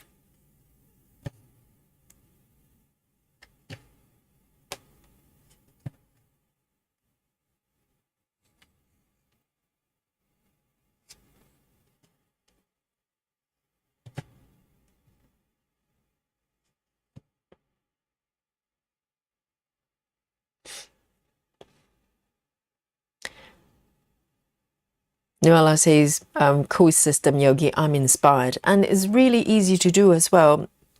You can just use any thread cards, you know, it's literally just a piece of cardboard, you punch holes and it kind of works. But if you want my template, I posted it on our Facebook group. So it's free for you. It's a PDF. If you have a printer, you can print them yourself. And you can have one just like mine.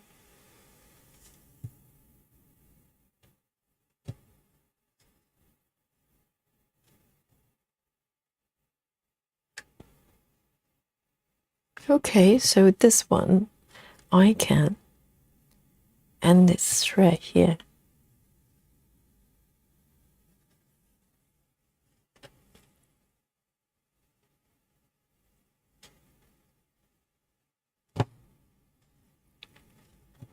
Okay.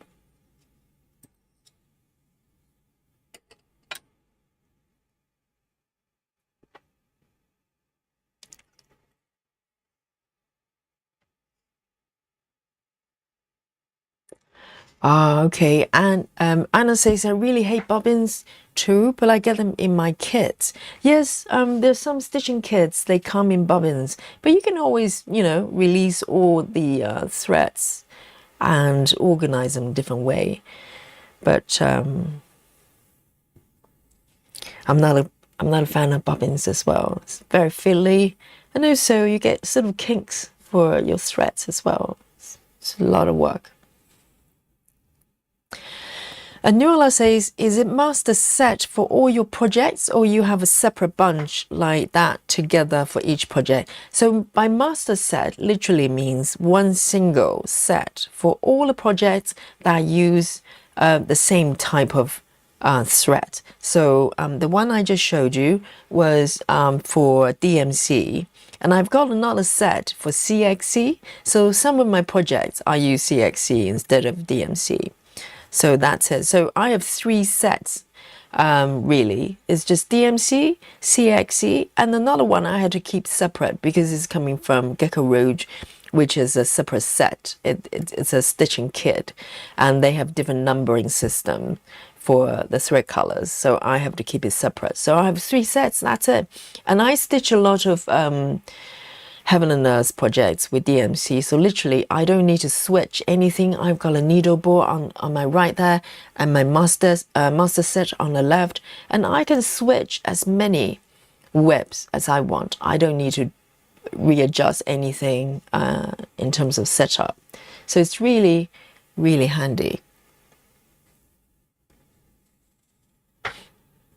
All right, so I'm going to do this one. It's starting to flow. I think really depends on where you are on the pattern, and there's certain areas you have to be a little bit more patient because you're literally doing 1 stitch at a time. But you know, you do the groundwork and then suddenly it opens up the entire area that you can do a lot of stitches. Hey Maria, good to see you.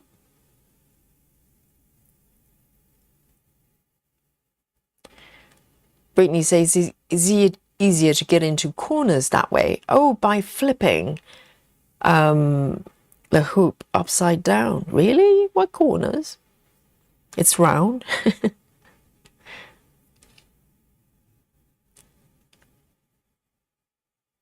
Brittany says, if you saw her backs, you cry. Are you referring to master stitches?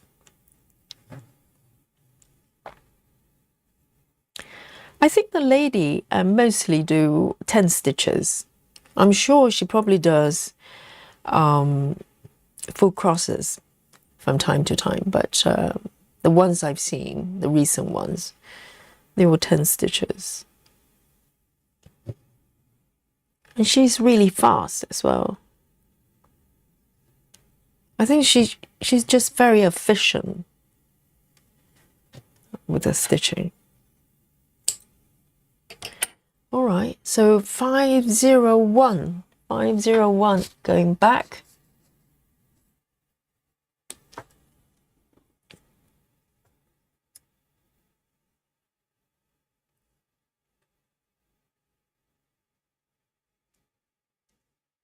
Janine says, I can't usually use a hoop because I can't for the life of me get it tight enough. Well, maybe I need to do a session to show you how I do it. It does take a few minutes to do, so it's not something that I can just pop, you know, just pop my fabric on and it's done.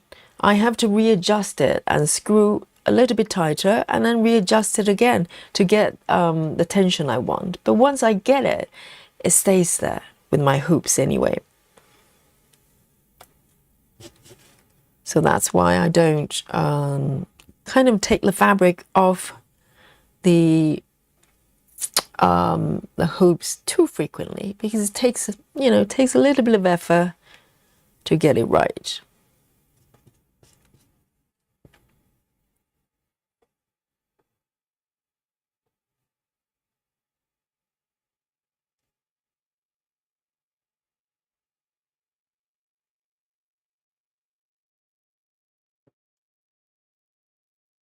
Anna says, I'm still thinking about how to manage the bobbins, but I'm new with stitching, so still learning what works for me.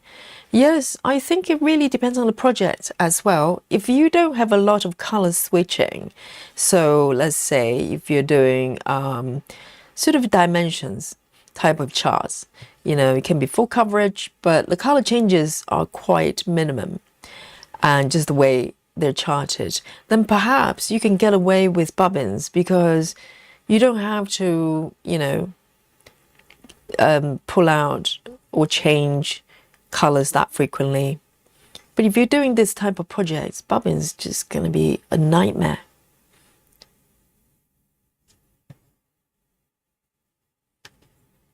You know, just the effort of picking up one, pull, get the thread out, and then organize it back onto the bobbins.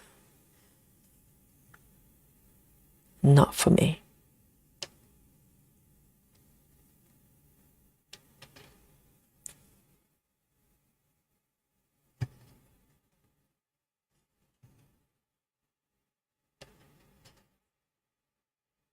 I'm doing Danish stitches because there are quite a few in multiple rows.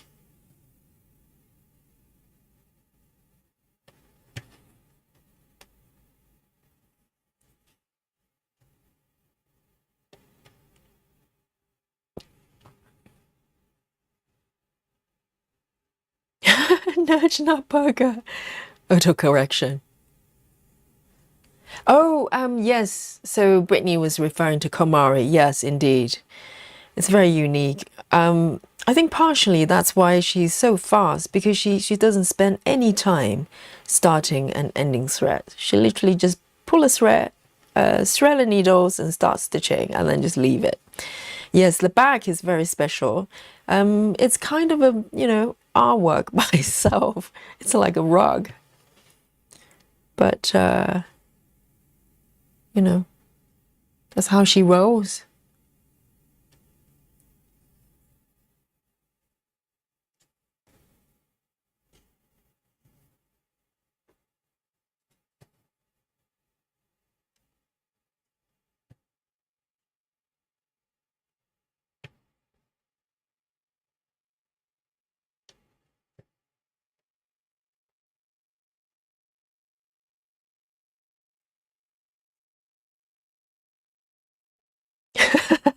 hula hoop.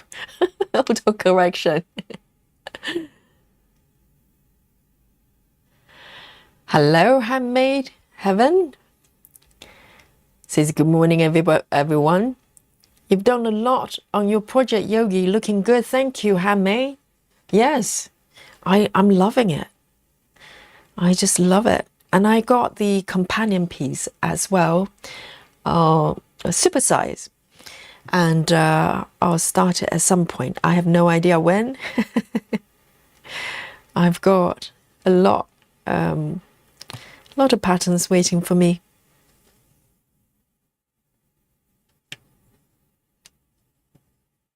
And this chart, if I remember correctly, I probably got it, I want to say close to a year ago.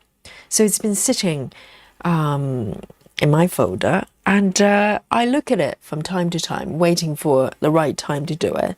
And a couple of, last Saturday, I just decided today's the day. And I'm really happy that I started this project.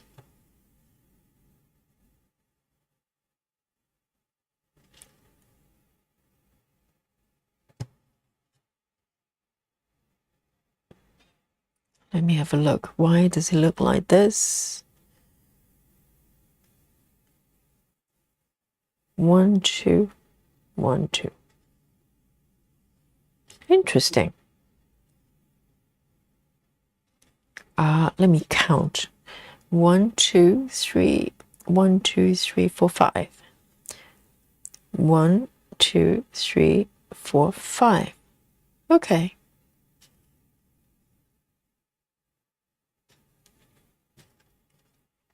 One, 2, 3, 4. Right, I missed a few stitches here.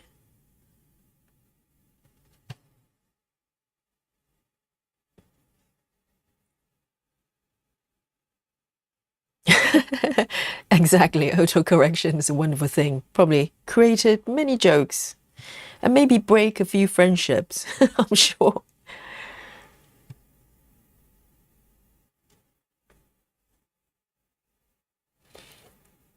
Ginny is working on my marvelous circus. I can almost see a bear. Oh, nice.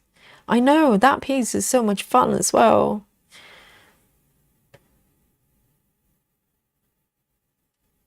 I can totally see why Aimee Stewart is so popular, because her artwork, there is a sense of, I don't know, it's like having a hug, isn't it? It's not just the fact it's colorful and beautiful. When I'm stitching her work, it's like having a hug, a stitchy hug. It's so much fun and so comforting as well.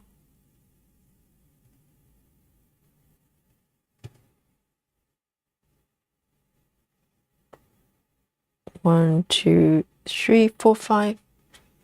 1, 2, 3, 4, 5. Okay.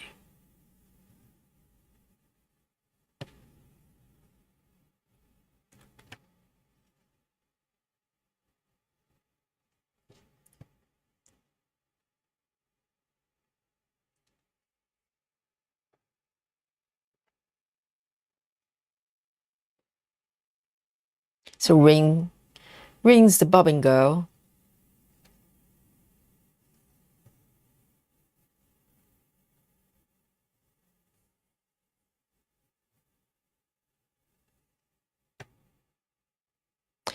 Rachel Morton says, you be proud of me, Yogi. I did my cardio workout and I'm back now, just out of shower. Well done, Rachel. Yes.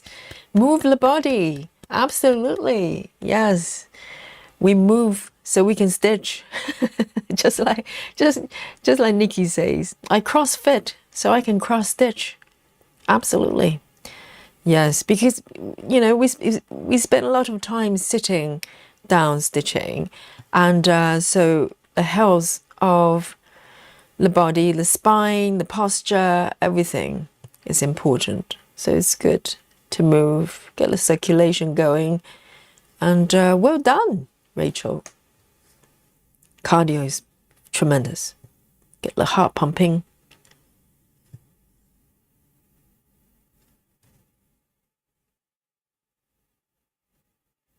What's a whip go? There's so many names. I have no idea. People just make up these things to confuse me.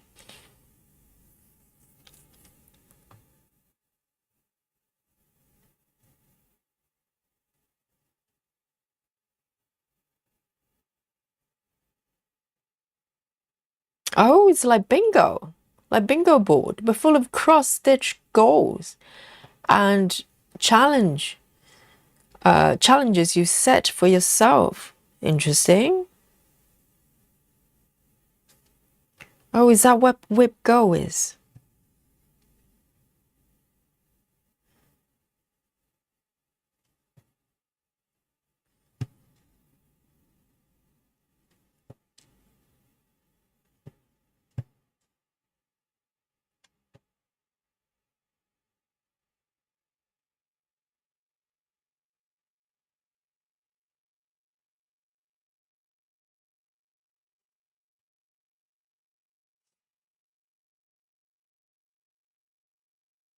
And Silver says, I think it's organized by Jessie Marie.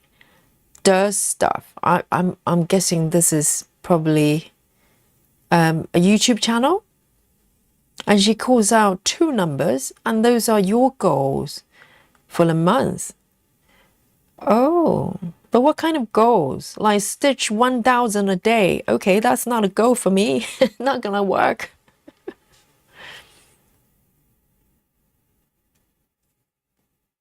But it's nice to kind of have fun with your projects, isn't it? Because some of you, I notice, a lot more sort of, goal driven. I think for me, goals, well, not so much goals, a deadline. Deadlines sometimes create stress for me. But I notice some of you love deadlines. So we're all made differently.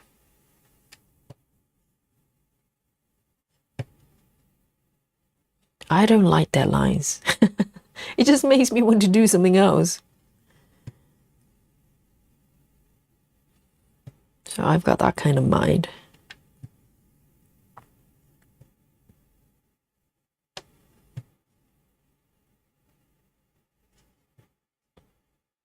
Okay. Amazing.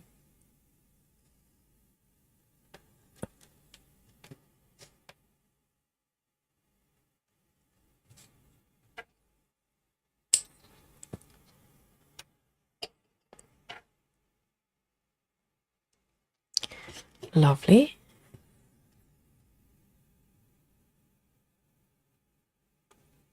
So it says comfortable, nostalgic, and fun. I adore Aimee Stewart. Yes, we all love the lady. We all love the lady.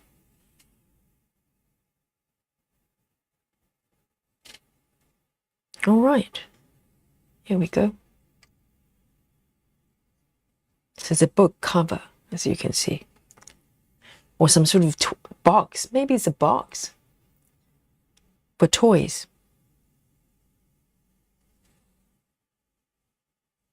Clara says, I'm a bobbin girl as well. And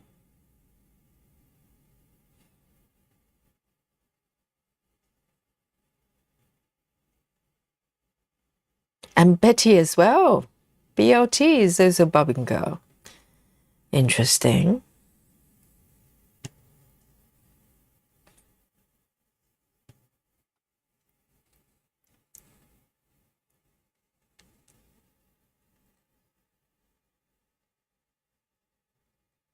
All right. And I'm going to do one more stitch here and then end the thread.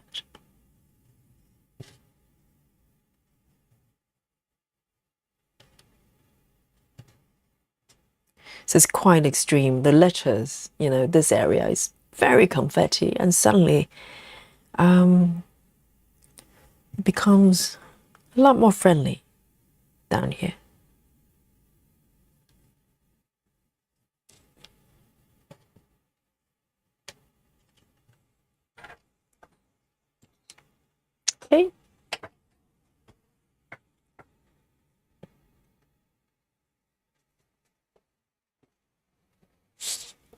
Alicia says, do her puzzles, abandoned a lot of my cross-stitching projects, but ended up slowly building back up my Aimee webs. Can't help it.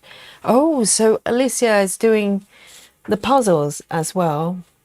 I haven't done jigsaw puzzles for years and years. I used to have a few boxes, quite large ones, and then somehow they just disappeared. I don't know where they've gone.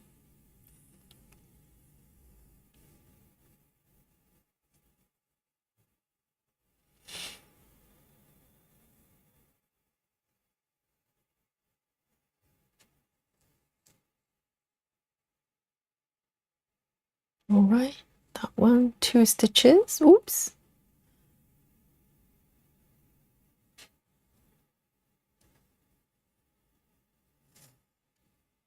That one.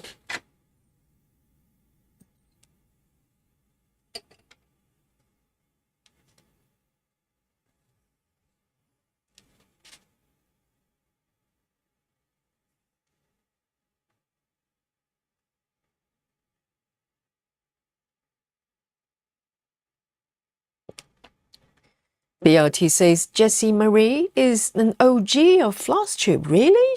She was the first one? Oh, I have to look her up then. Because the other day we were talking about floss tube and where it came from. And I was wondering who was the first person, you know, to come up with the idea and go, well, I'm going to just stitch and film it. People watch it. Oh, maybe it's Jessie.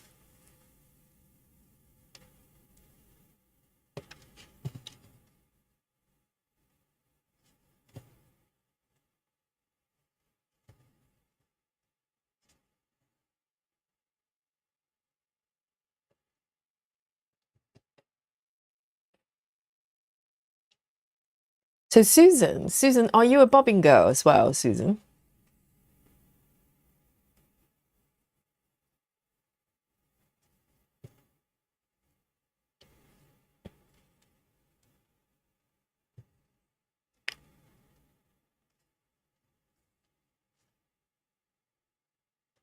And when I was doing a lot of the dimensions kit, I used bobbins as well because everything came in bobbins, I think. I'm trying to recall.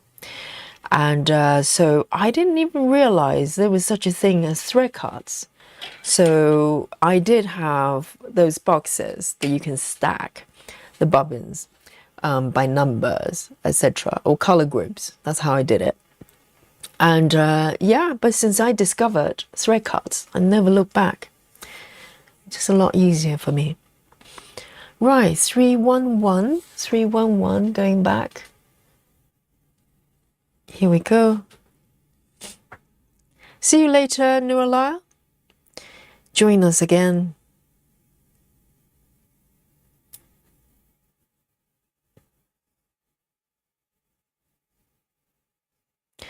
What? Jody says, I store all my threads on bobbins. I just bought a 3D printer to make custom bobbins. What, Jody? For projects, I use the floss cards. So Jody has bought a 3D printer so she could print, she could print organized, sort of customized 3D, not 3D, customized bobbins. That is amazing. That is, wow, I'd love to see how you customize it. Yes, I had a friend who is an artist and he's got a 3D printer. So, you know, he's constantly talking about how he kind of engineer or design different templates and to create all sorts of things. It's really clever. You can create kind of a small part of something that you can no longer buy. For instance, you know, some sort of parts that you can't find anymore and you can print it. And we're waiting for the food version of 3D printer. Jody, do you know anyone selling those food? Maybe you can print chocolates. So I can send chocolate recipes to all of you, and during our chocolate time, everybody can have some chocolate buttons, because currently just me enjoying the chocolate buttons. And maybe was it Grace Houston that's got, or Michelle Fuller, sorry, I can't remember, one of you, it's got chocolate buttons. But I felt a little bit guilty, so maybe some sort of 3D chocolate printer would be good. So everybody's got to enjoy the chocolate. 317. That'll be quite nice, wouldn't it? If you want food, you don't have to go to Uber Eats or something. You just get a recipe and press a button and you just print it out. 3-course meal, you can print it out. 317. Nah, that would be the day. Sarah says, I think he says television robot. Oh, that's right. Because the thing is, Sarah, I'm looking really close up. Sometimes, they stop making sense to me. I think I need to zoom out. Television robot. What does that mean then? A robot has got television.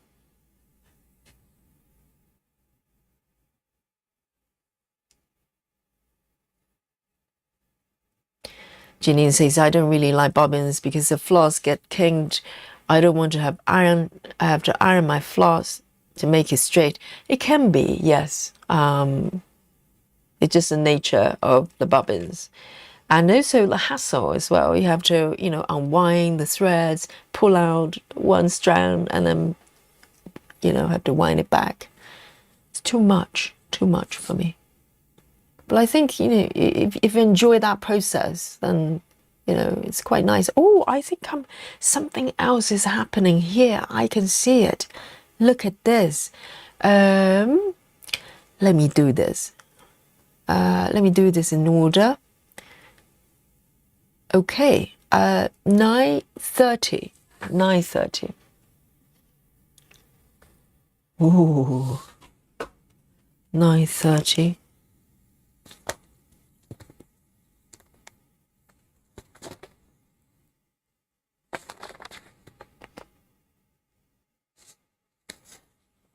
Here we go.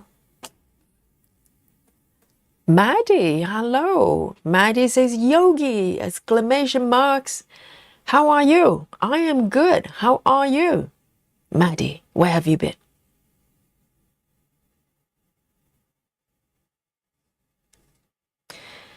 Betty says, I also do floss boxes per project. Even most of my full coverage. I'm a bit of an alien. We're quite aware of that. Betty's is, from another planet, maybe. I don't know. Which planet? I have no idea. Not this one.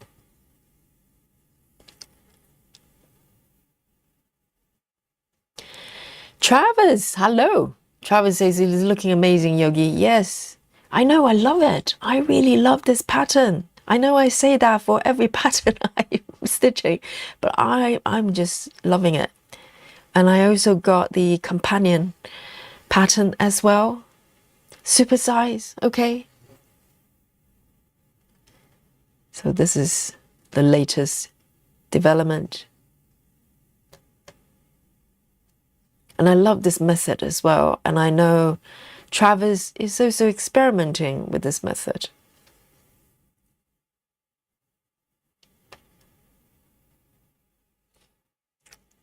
Maddie says, finally picking up cross-stitching again after a big break. Oh, Maddie, welcome back.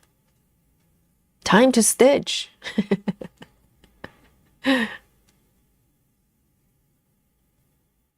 It's so relaxing, this.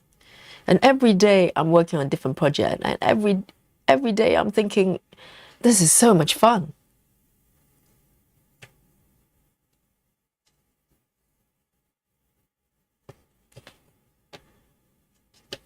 Here we go here.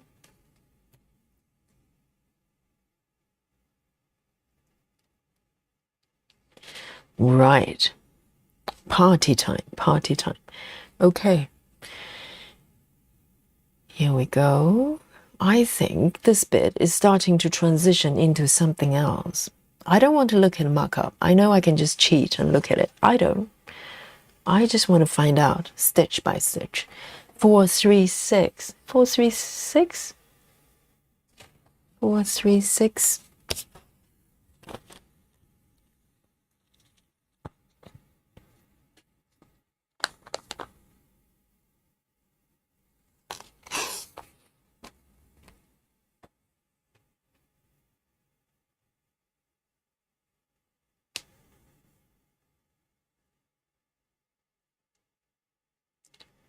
See you later, Suvi. Sorry, I'm slightly behind the chat. Night night. Susan says, bobbins. I should have known.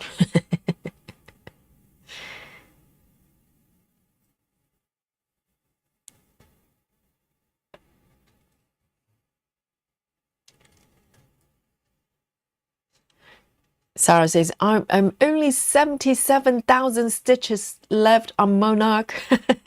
Only 77,000. Sarah. Yes, this is going to take you like a few days, no problem. A few marathons, 24-hour marathons. So you're going to take care of it. No problem. No biggie for Sarah.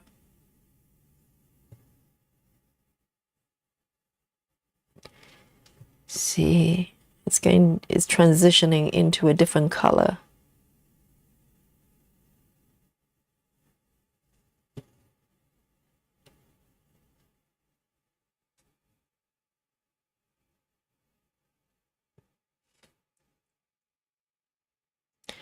And Betty says, not sure Jessie Mary is the OG, but she's definitely an OG. She's one of the pioneers on how to do full coverage. Oh, interesting. I have to look her up. During COVID, when I first fell into this rabbit hole, I was looking up and down, high and low on YouTube to find different stitching methods, tutorials, and just watching people stitching. And there's some videos. They're as old as maybe like 10, 12 years. So I think full coverage has been around quite long. But for some reason, I just never came across full coverage until I think 2022 sometime during COVID. It just wasn't part of my universe, even though I was doing some cross stitching, and crafts in general. And then he came to my life and changed my world.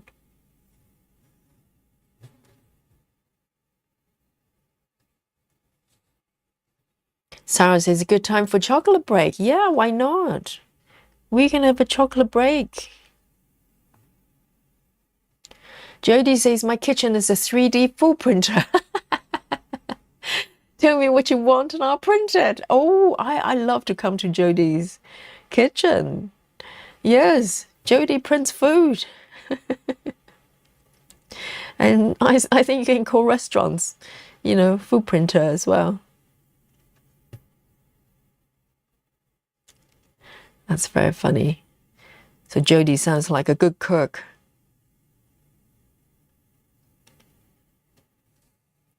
And see you later. Night-night, Anna.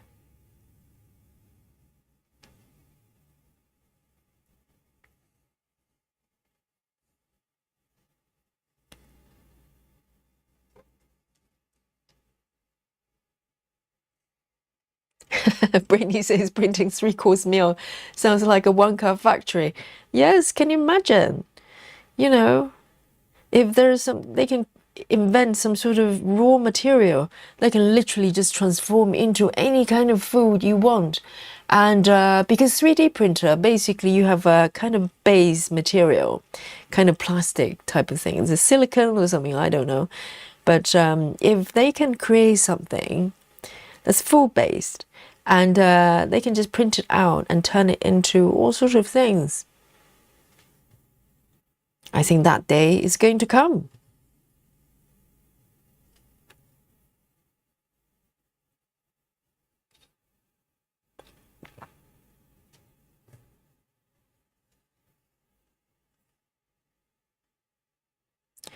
Clara says, I can see the television and robots. Tummy, no cheating, Clara. I'm trying not to look at the mock-ups.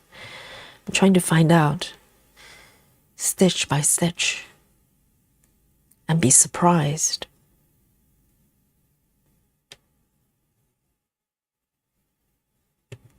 There's something else happening here.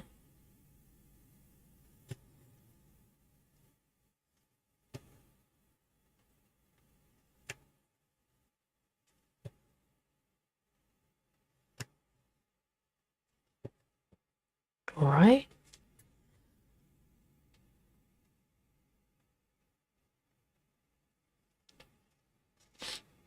Interesting.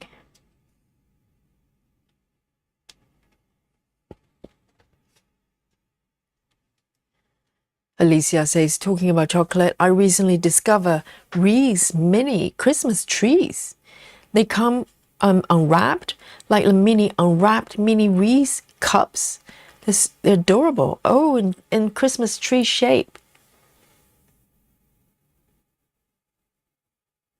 Just different ways of eating delicious chocolate. Yes, we're chocolate time, isn't it? I think it's, oh, hi, River. Sorry, I'm catching up. I'm so behind with the chat. Travis, refresh the stream if there's no sound and make sure it's not mute. It's not muted. Travis, I am talking. People can hear me, okay? Yes, Sarah can hear me. Maybe Travis has fallen into one of the 6 portals. We have to go find Travis in those dimensions.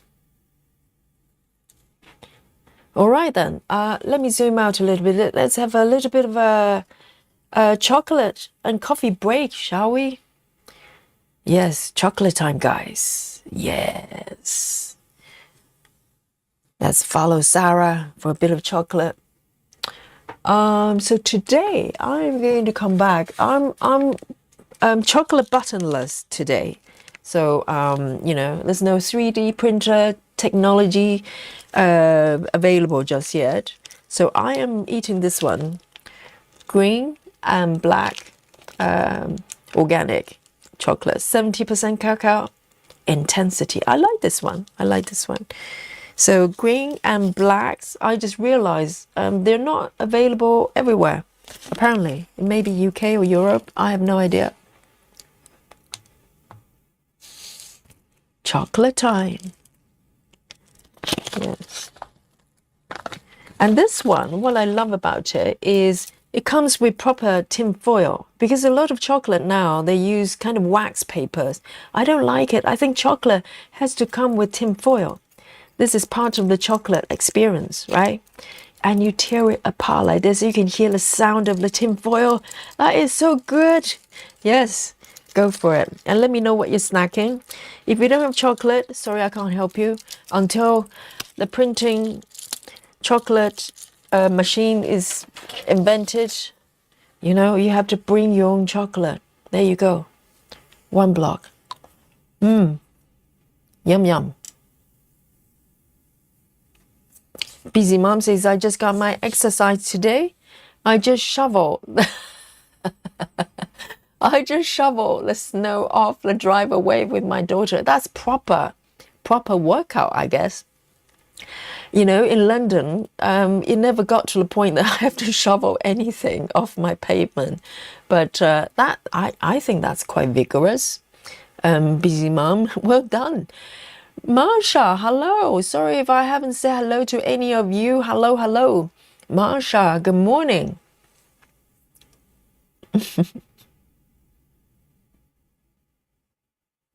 Yes, very nice. This is looking lovely. I love it. And so neat as well.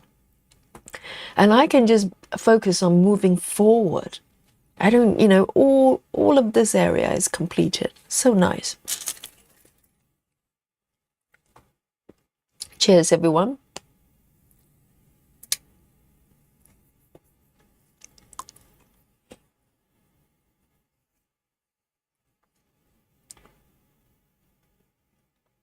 Hello, River. Good to see you. Nai Amira.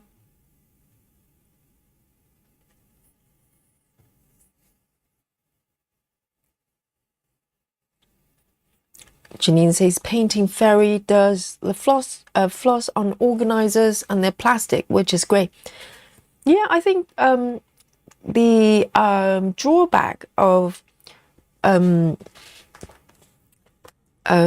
paper cards, obviously, these have lasted for a while. I've got this set for over 2 years. They are fine, but my CXC set is a little bit worn off, and probably partially because it's paper.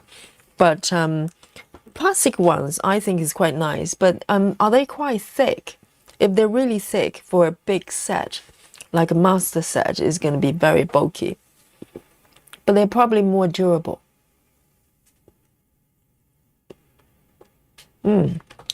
Lovely chocolate. I love chocolate when it's not too sweet. I don't do sugar. Travis says, my friend who I played D&D. What is that? Travis. The friend I played D&D with has 3D printers and print all the monsters we have to find and all the set pieces. Oh, Dungeon and Dragon, is that what you mean? But the thing is, so your friend who's got a 3D printer, so can you find kind of templates that you can print from, or do you have to create yourself? That would be so cool if you can design your own templates. So my friend David, who has got a 3D printer, he's a bit of a designer himself as well, kind of product design person. So he's kind of designing the parts and objects himself.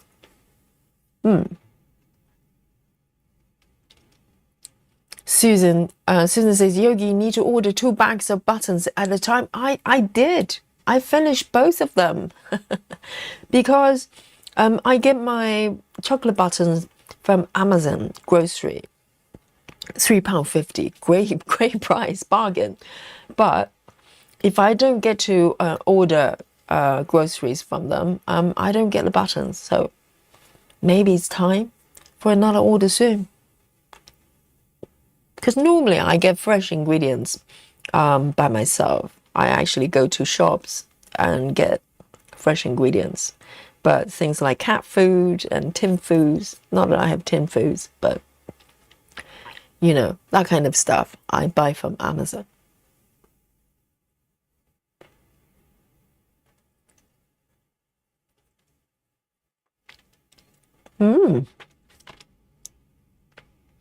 Sarah's having chocolate mint. Very nice.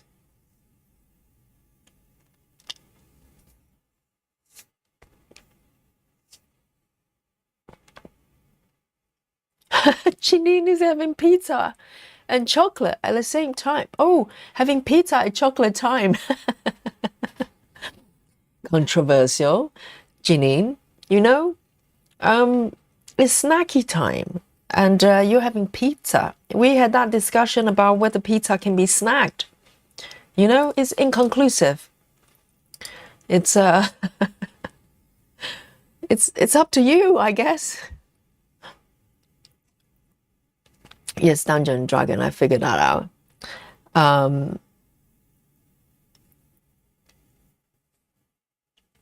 Right, let me look at this little stitch here. Let me have a sip of my coffee as well before I resume.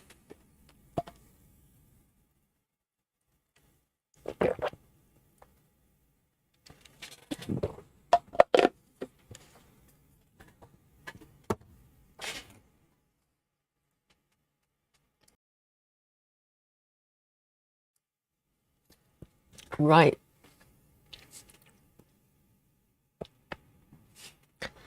Mandy says, I want to do a master set and a needle board when I can work out how to do in the new year. Yeah, go for it.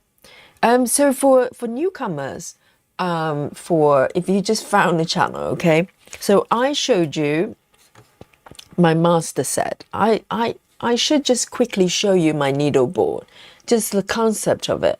It's actually really simple, but because I refer to my needle board a lot, just so you actually know what I'm talking about. So I've got a master set on thread cards, as I showed you. And then I also have a board like this on my right there. And I prop it on a desktop easel. So there's a kind of small easel that I just prop this back, this board on top. So this is felt-based ironing board that you can get from Amazon and online a lot. They come in different sizes. So I've got this set for DMC, and I also have one for CXC as well, and Gecko Roche. So they're matching my master set there. And all I use it for docking my needles and thread it.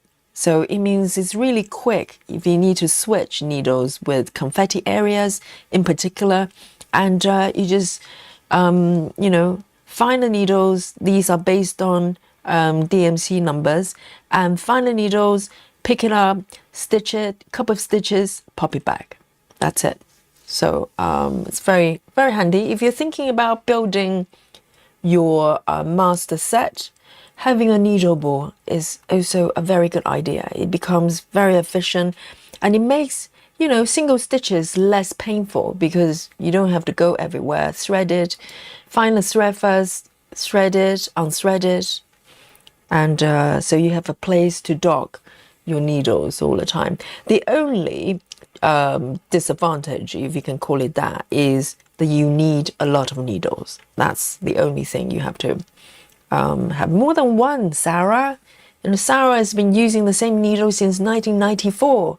The needle board will not work, okay? You need a few more needles to have a needle board. That's the only thing you have to do. See you later, Jody. Great to have you, and see you soon. Yes, come back tomorrow. Yes, we're here. River says, just finished some fish and clams. Is that a whip or is it a dish? Fish and clams. You know, some people stitch seafood, so I have no idea. And River says fish and clams, have a hot coffee, and we'll get some peanut butter and M&Ms later. Whoa, that's a treat. Can that be a dessert? Peanut butter, M&Ms. Yes, tongue twister. Why do they make it so hard to say? Yes, that's a dessert, isn't it? Right, so this color is 3012. 3012. 3012. Just one stitch. One stitch.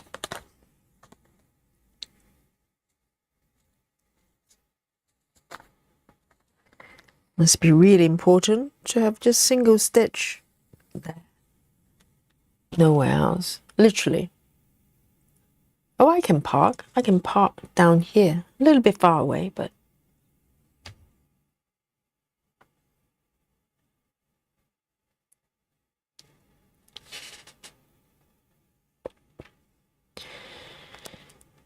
Betty Hankins says, my very first counted cross stitch was a full coverage. This was 1992. Oh, slightly older than Sarah's needle. Sarah's needle was born 2 years later from a magazine. A scene of a little boy and girl on a beach. Before that, it was embroidery and stamped. Hang on, when you say stamped, do you mean like a stamp kit? So how long has those type of, or maybe you meant a sampler. I don't know. I was trying to, I kind of interpreted it as a stamped kit type of project. So how long has sort of full coverage stamp kits that we see around been around, I wonder? Because I literally had not seen anything like that until I discovered full coverage. I've never seen anything like that before. Hello.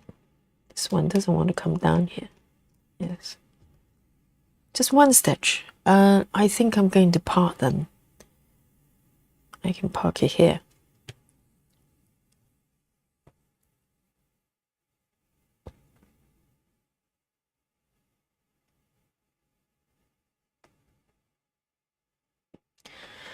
One stitch. And 722. 722. Oh, good, River. It was dinner. Okay, no seafood stitching here. Okay, 722.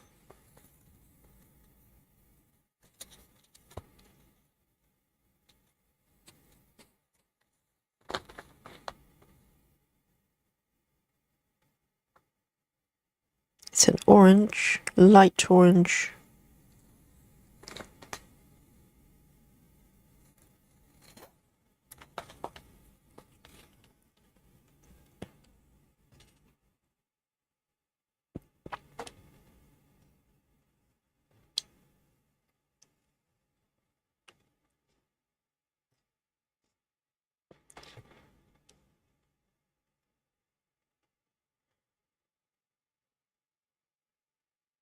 Oh. So Betty, so when you say nuts, do you mean like embroidery, different kind of stitches? So it's not just, so it's not cross stitching. It's got other type of stitching as well.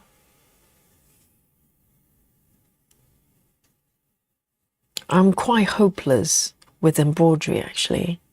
That's why I enjoy cross stitching, because literally if you can make a cross, you can cross stitch. Embroidery is a little bit trickier. The worst stitch for me is satin stitch, because literally it's a bit like painting. There's very little sort of guidance as far as the stitches goes. You literally have to kind of improvise to make the shapes. Satin stitch is the worst. Back stitching, I don't mind. Or French knot, I can do. But satin stitch, oh, nightmare.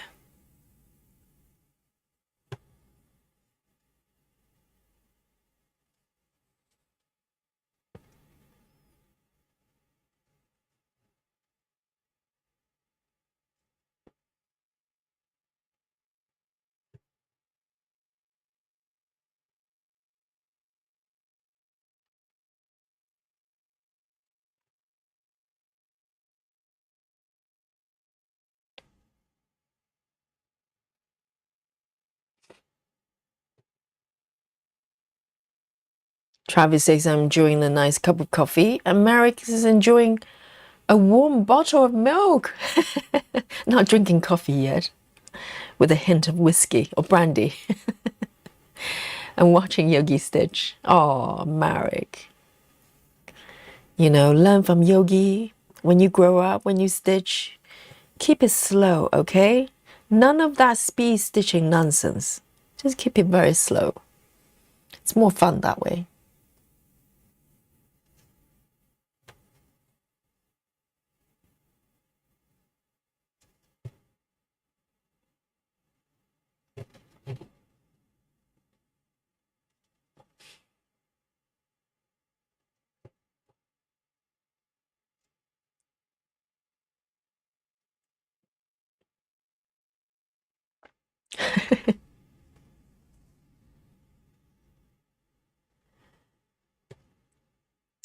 Travis says, my nana used to do liquid embroidery. What is that? And that reminds me, have you guys seen on maybe on Instagram or YouTube when there are two ladies sitting opposite direction and they have a piece of fabric in front of them and they just pass the needles back and forth, back and forth? I thought that was hoax. I didn't believe that existed because the back and front, they have different patterns, but they're just passing the needles and threads to each other. I'm still thinking maybe that's fake. Is that real? Like back to front stitching, but you know, totally different patterns.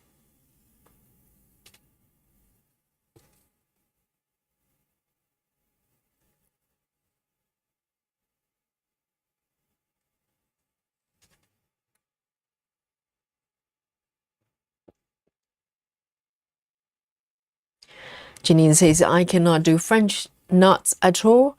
I've tried that. I've tried and not, and I just skip them if a pattern has them. Yes, you need to practice a little bit, but I can manage it. But satin stitches, no, because it's like freestyling. I find it very difficult.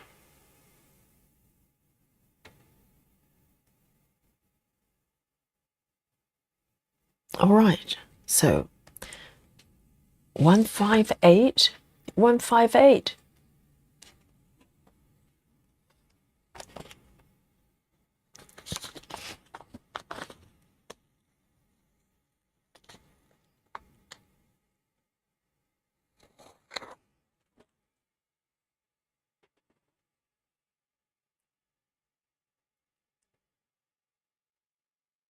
The Silver loves French stitches, French knots as well.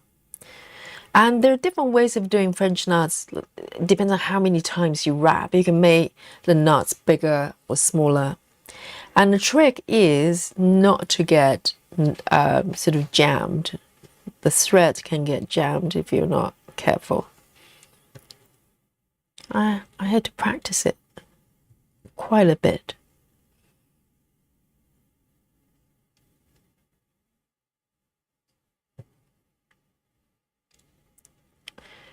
And my favorite stitch might be, I like daisy chain, you know, you just create kind of a loop and then just keep going. It's quite fun to do.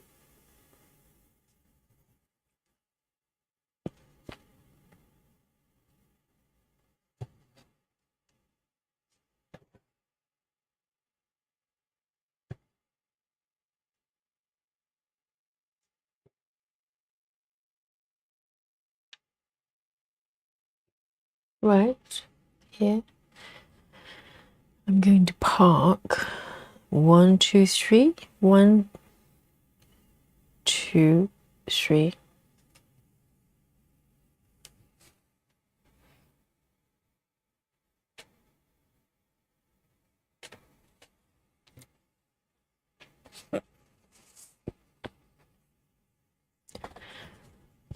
Travis, right, so Travis is talking about the liquid embroidery, and he says, from my understanding, it's kind of like painting on a quilt. Painting on a quilt. She made a quilt for my mum with a bunch of swans and other pond animals and added babies for all the birds. So it's more like painting. So it's not embroidery. Embroidery is with threads, isn't it? But it's on a quilt. Oh, interesting. So it's more like painting rather than other things.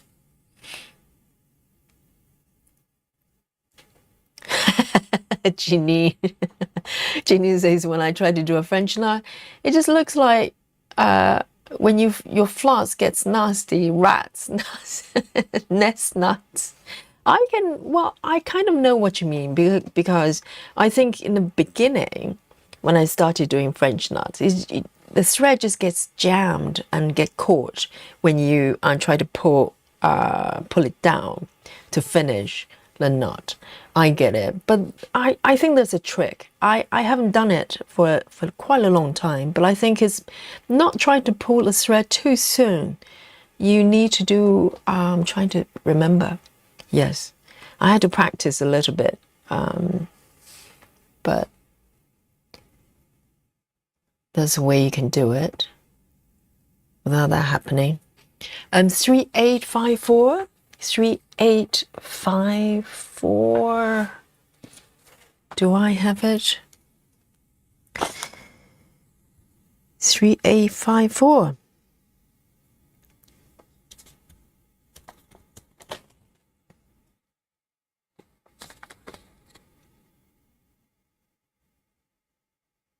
There's something orangey happening there.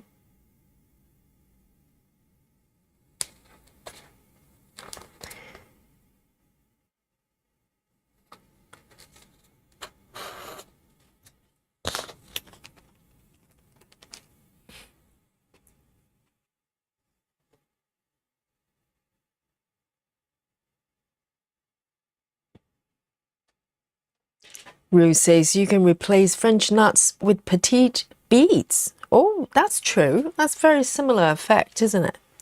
But you do need beads though.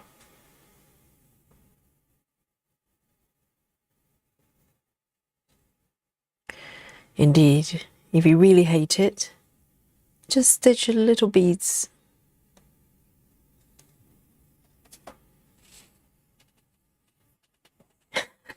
Ginny, magic tricks.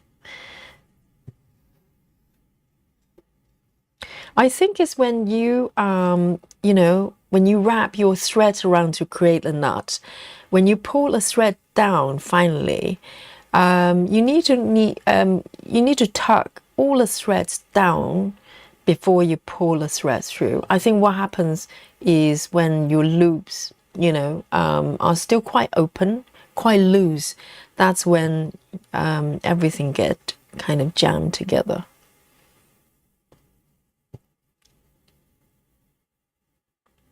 That's how I remember it. I haven't done it for ages.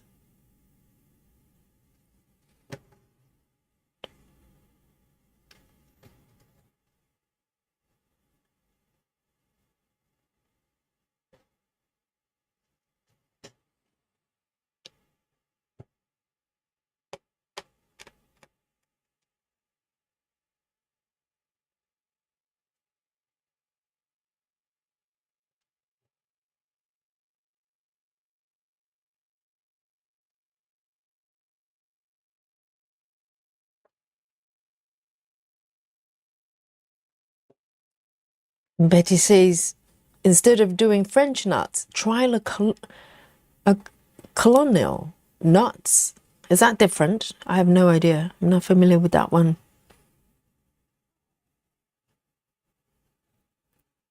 Yeah, me either.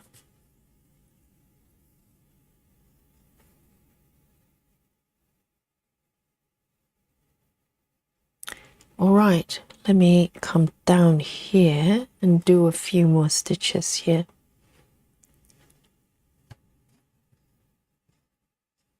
This area is really fun. Okay.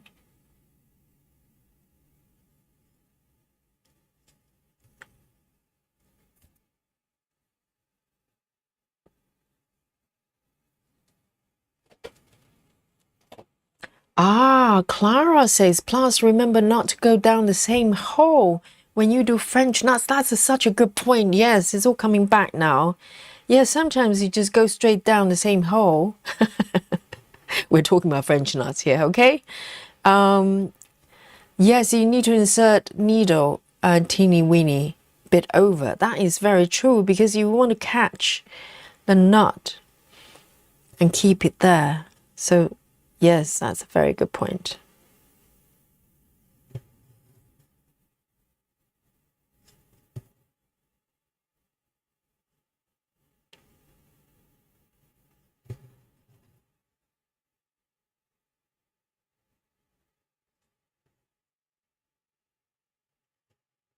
there. And I'm going to park it down here.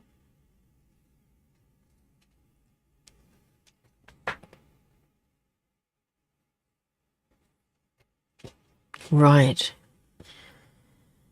Let me move to the area slightly above and see what's going on there.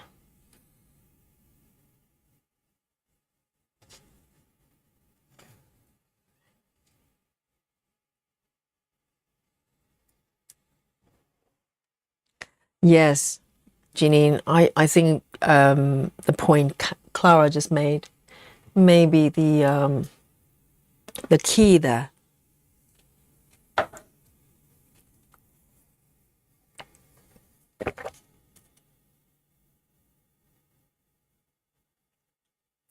Lizzie says, just seen a t-shirt that says most likely to stitch until midnight. Yeah, that's a prediction. Kay Stitcher says using a straw needle makes French knot neater and little easier. What I have no idea what a straw needle. It's like, oh, we have a lot of embroidery experts here.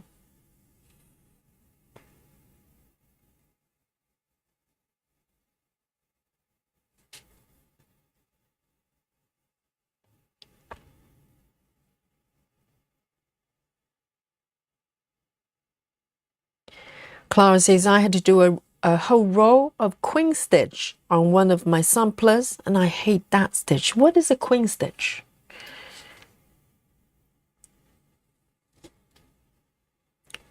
I don't think I've done it before. So the ones I can recall is back stitching, back stitches, and there's one very, oh yes, it's very similar to back stitches. I always get them mixed up. Is to I think it's stem stitch, right?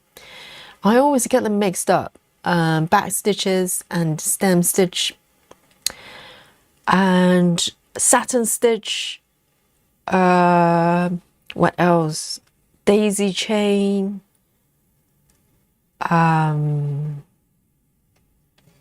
Is runner stitch a thing? Kind of straight line or something. Outline stitch, maybe. I can't remember. Kind of just stitching outlines. What happened to my, yes.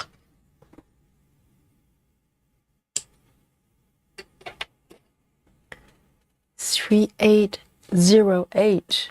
3808.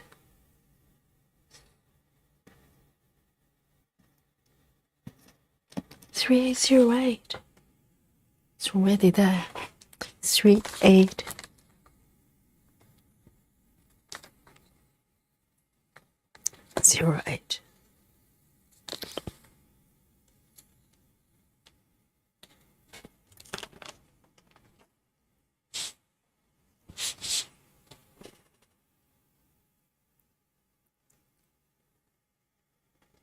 Oh, I never heard of straw needles.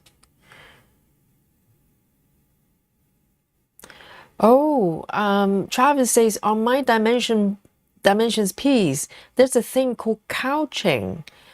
It rings a bell, but I can't recall what it is, guys. Couching.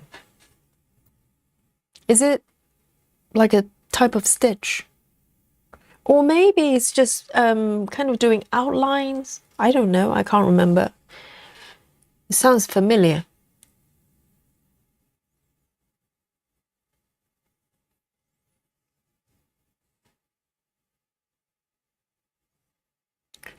Uh, 931.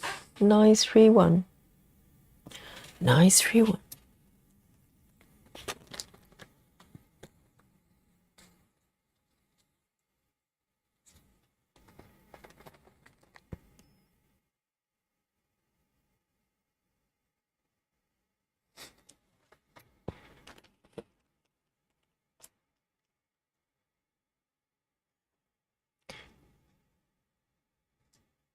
3808 is one color I'm missing on my circus piece. 3808.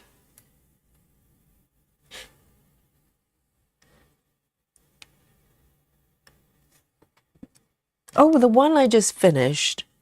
Huh. It's really dark blue.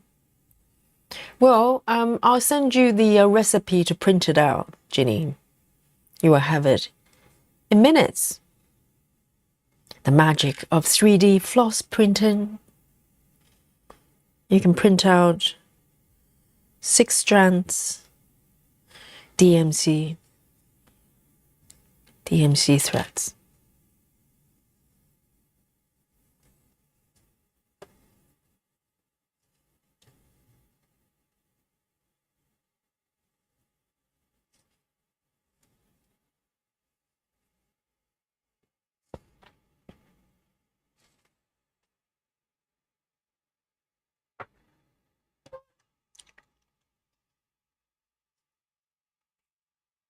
Klaus says it takes a diamond shape. Once you keep doing stitches up and down and back and forth, backwards and forwards, it takes a lot of steps to make. I don't like stem stitch, too much freestyle.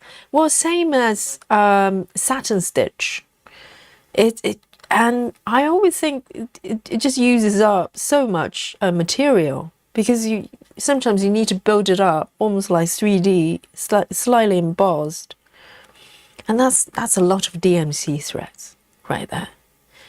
I'm not a fan of satin stitch.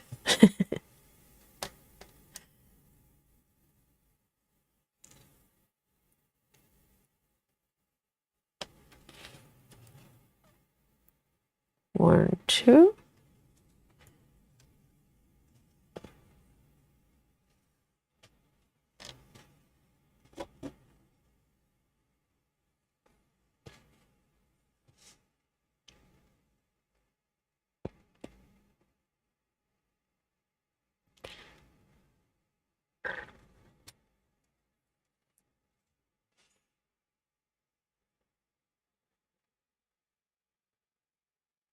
Kay says, a straw needle has a narrow eye that makes the knots tighter. Oh, some sort of specialty needles. And Travis says regarding is it couching? It has something to do with the back stitching. I think it adds a curve to a straight line. Okay, that rings a bell, but I can't recall. I'm pretty sure I probably have come across that before.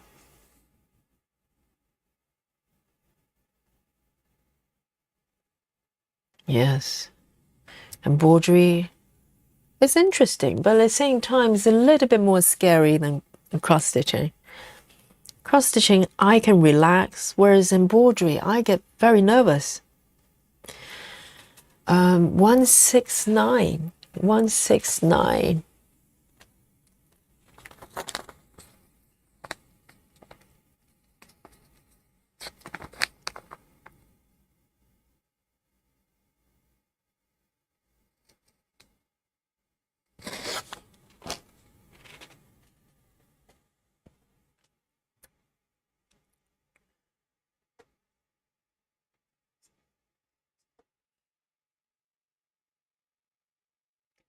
Rue says, I've just started a Teresa Wotzler. It's what's that? Seam knot? I can't pronounce it. Cross. That would be my first specialty on the cross stitch pattern. Oh, I've no idea what that is. Sounds exciting.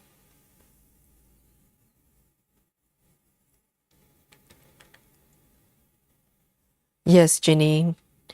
It will be 3D printed from your end, okay? No shortage of DMC floss.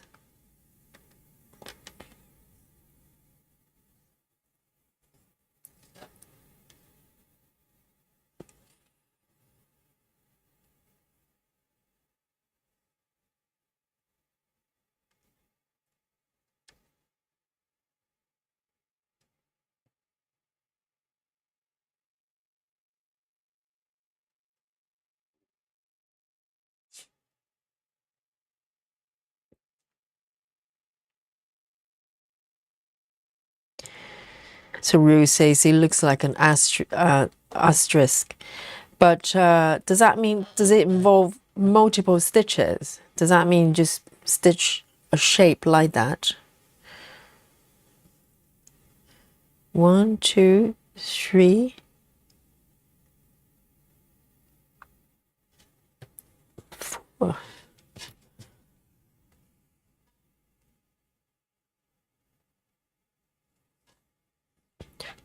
I think embroidery is a little bit like painting, isn't it? You're painting with your threads in different styles. It requires a lot of practice.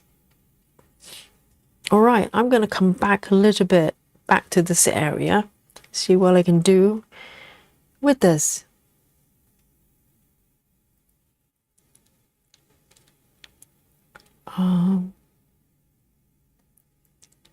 Okay, one here, this one.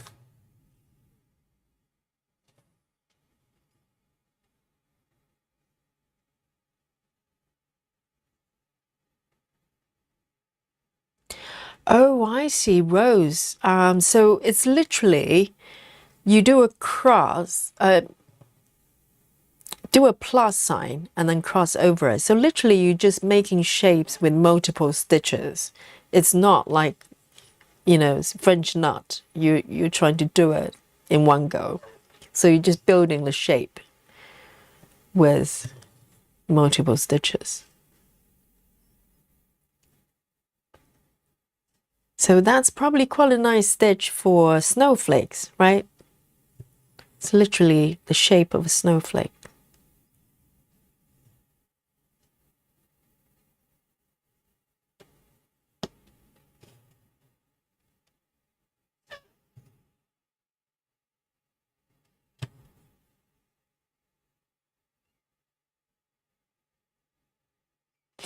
And for a while, I hadn't done it for years now, but for a while, I was really into, I don't know whether you guys have done it, applique. You know, you just grab a lot of scraps of fabric and you can start building pictures, basically. I was quite into that for a little bit. It's quite tricky to do, but it was fun to do.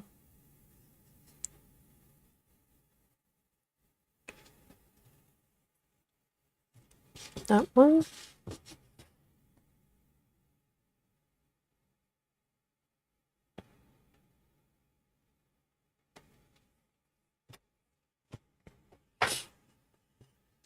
Hey Bex, welcome.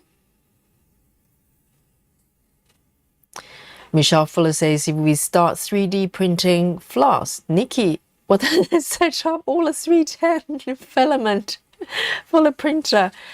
Yes, I think, you know, Nikki is going to abuse 310. So no 3D printing for Nikki. Okay, she's banned from doing that. It's too dangerous.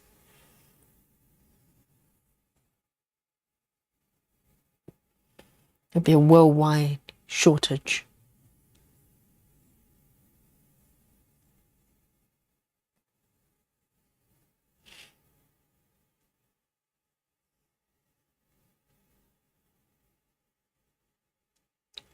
Rose says you stitch the regular X and cross over it.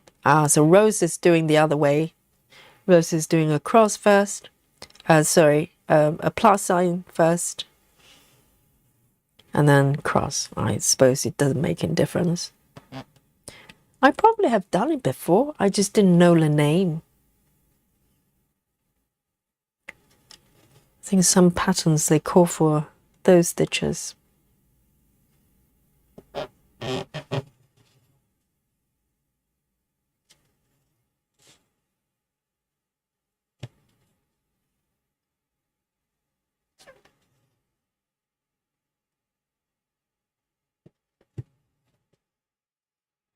Oh, nice. It's very satisfying.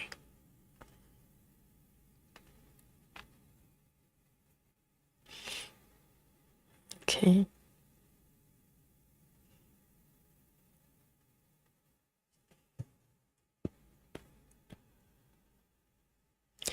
Rose says, I've used it for snowflakes or for the dots above the letter. Oh, yeah, that's right. Yes.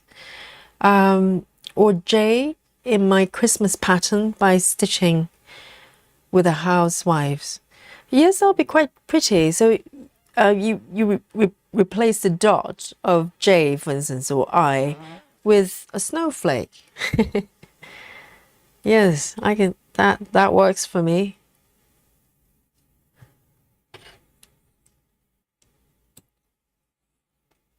All right, 7A2, 7A2. I've got one already. 7A2.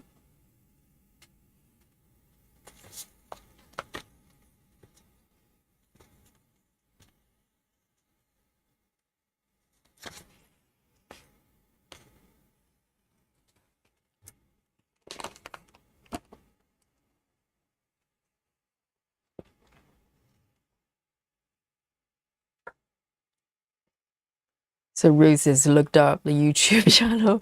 It's so handy, isn't it? YouTube, because once in a while, if I go back to knitting, for instance, and I forget how to do certain stitches, you just do a quick search, and there will be demonstration on YouTube. Really quick. I don't know how people used to manage back in those days. They probably need books, some sort of manual, sort of knitting manual or stitching manual in order to do it. Not anymore. Everything's on YouTube. So let me see, what order shall I be doing this one? You need to have a plan. All right then. So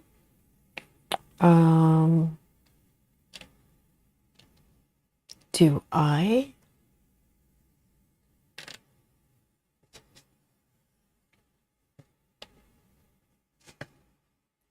so under O, that's the one.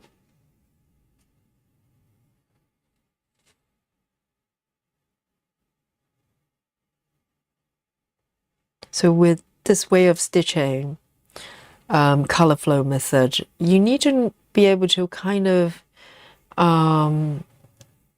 look at the pattern not so much as a whole, but you need to have some awareness of the surrounding area that you're stitching, so you can have a plan in terms of which stitches you want to do first, and then in order to create a foundation that you're able to do more, have switch to a color that you're able to do more stitches at a time. So it's kind of a game that you play.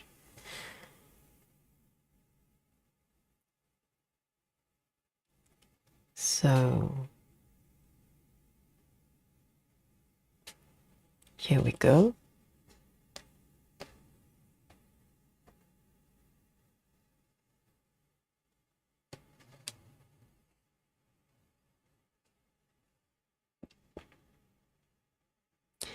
Travis says YouTube was my resource for when I started stitching. Same here. I think everybody, particularly during COVID,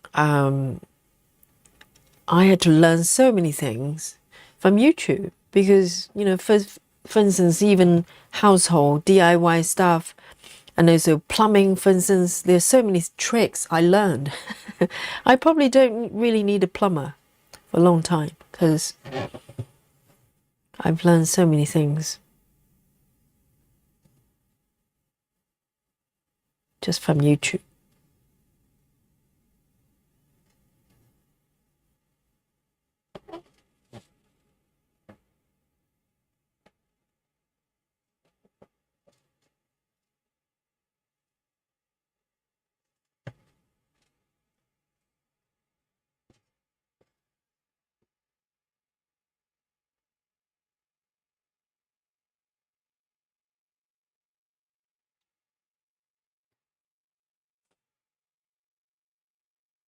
Lizzie says, my parents taught me to stitch.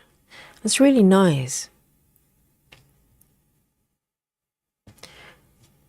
Well, I'm just thinking back in those days before YouTube, right?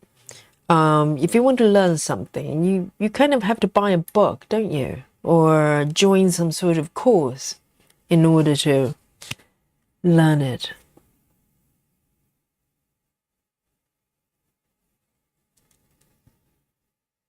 I think nowadays people just learn things so quickly, so fast, because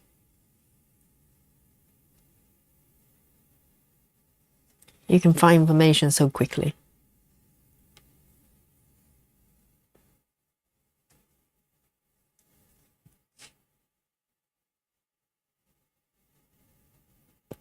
Janine says, you can learn anything on YouTube. I know. And it's amazing, isn't it? Because it's totally, it's not coming from a centralized source. It's literally just random people decided to put on some sort of content that may be useful for other people. And yeah, that's it. So, just purely just people volunteer to share. And we build this amazing database of everything under the sun.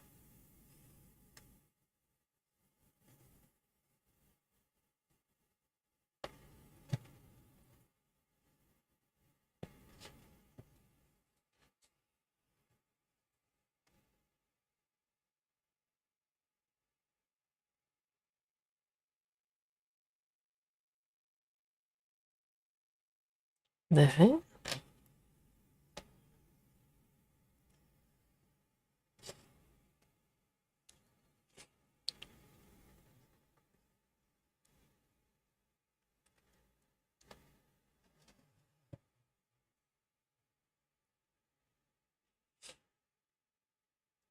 Rose says, my nana taught me embroidery and cross stitch. My mum taught me to knit and crochet, and my other grandmother taught me to use a sewing machine. How nice!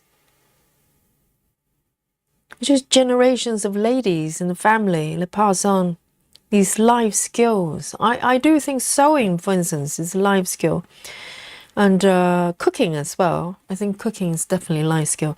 I'm always, feel sorry for people who don't want to cook, or because cooking is such an important skill. And I'm not talking about being kind of a domestic goddess, not being sort of super chef or anything. Just basic skill to be able to feed yourself and the people around you a decent meal.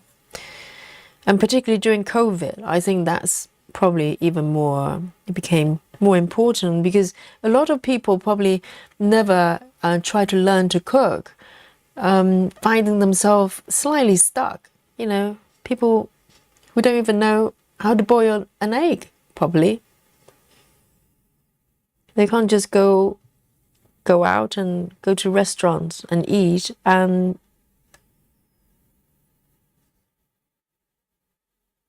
it's a life skill. And I think it's wonderful if you're able to cook something for loved ones. It's such a gift, isn't it?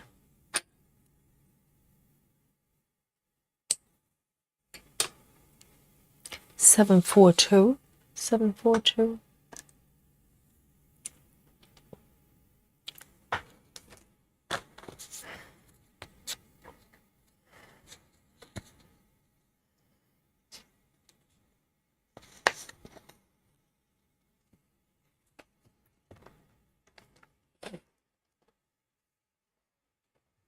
Janine says, my mom taught me how to sew and quilt, but cross stitching is for me. Same here. My mom taught me how to knit and to cook. So, she was quite precious with her sort of, her kitchen, but she allowed me to learn a few things. And, but yeah, there's just something about passing on those important life skills. And, people might go, well, sewing and stitching is not critical life skill. It kind of is, because just through that you have confidence to I don't know if you know, just to be able to sew for practical reasons, not even as a hobby, right? Because you probably know people who have never picked up a needle, tried to sew anything, and I just think these are, you know, life's wisdom that's worth passing on.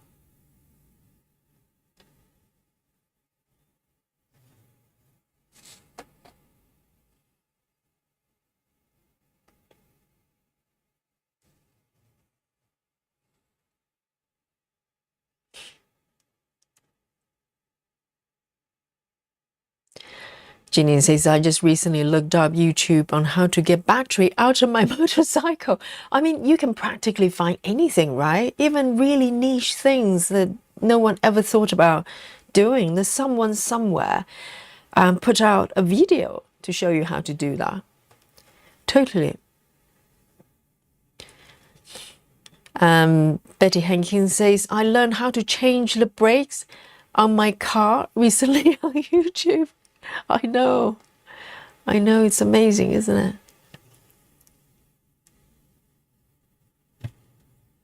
And a lot of, you know, a lot of videos they're made by people who are not really running a channel. It's not like they're trying to be a content creator. They just think, well, this might be useful for other people. Why don't I just film it and just share it? So there are a lot of channels, literally just few videos, but one of them is super useful for the humankind. You know, particularly fixing things at a time of need. That kind of information is just so precious.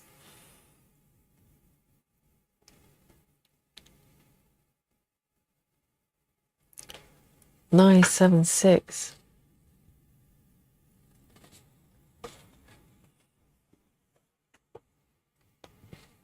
Let me have a sip of my coffee.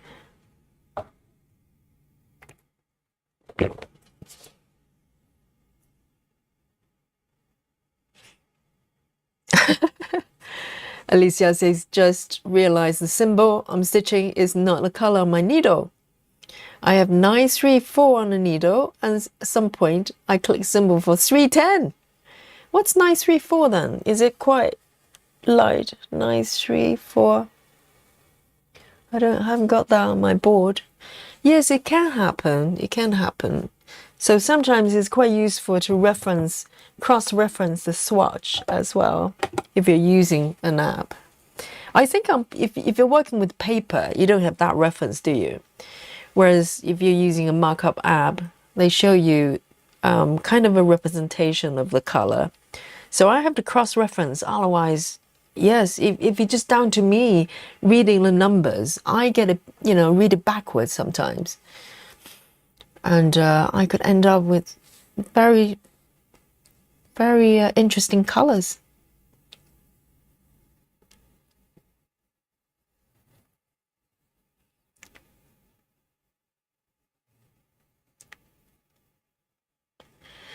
Oh, 40 to 50 stitches before you realize. Are they very similar? If it's similar, then fudge it. That's my advice. If it's totally different, then no, you have to do a little bit of reverse stitching. Get your power tool out, okay? Power tool time. A bit of, you know, cordoned off the area and clear the crime scene.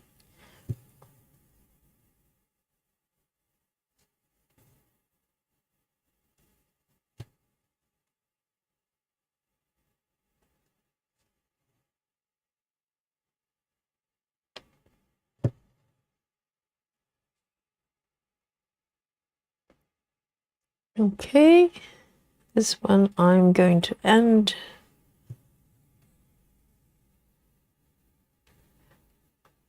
It's starting to flow. I'm really happy with it. Because sometimes you kind of go, you know, you look back and forth, where shall I park and where shall I stitch next? But sometimes you're in the flow. Everything makes sense on a pattern. 3787. 3787.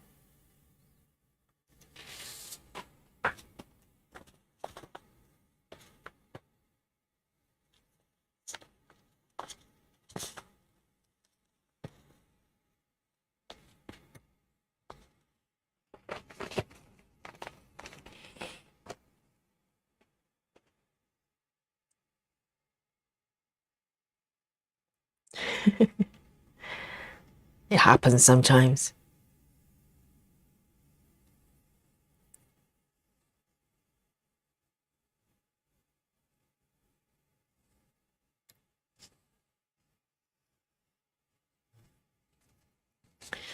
All right, this one. Here we go.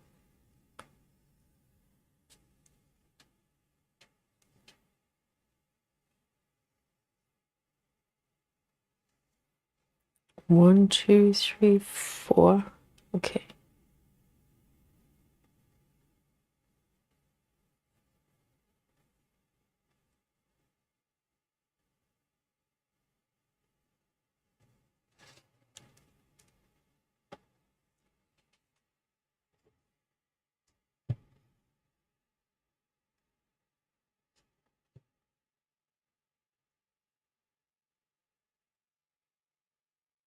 So 934, what color is it then?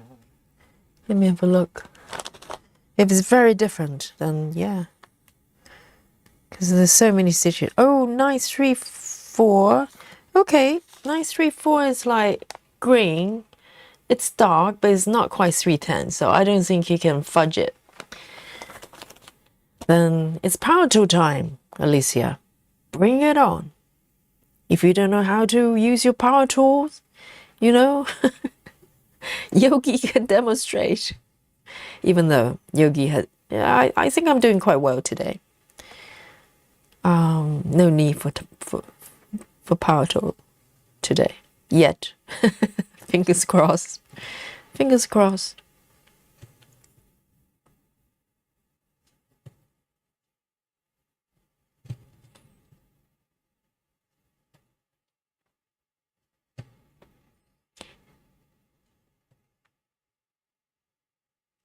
And then I'm going to park it down here.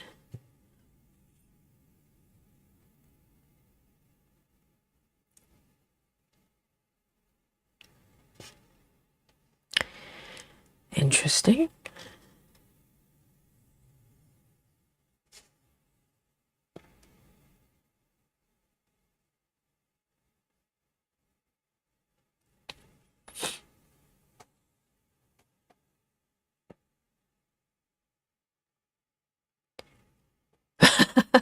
Travis says the warm bottle has done its trick. Mary has passed out in his little nest beside me on the couch. Ah, are you sure there isn't a little bit of brandy in that bottle? Hmm?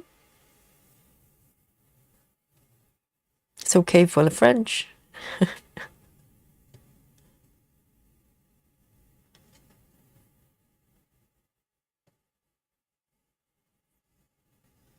Alicia says, I'm a big believer of fudging if I can. Yes, I'm with you. My kind of girl. Why not? If you can fudge, you know, why frog?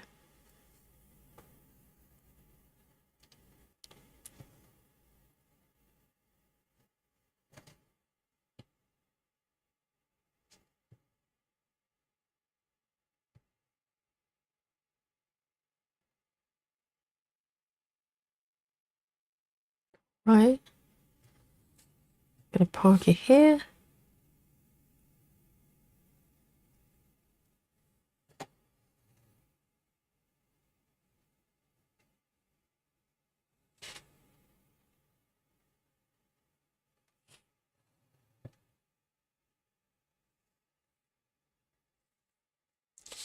Sig says a question.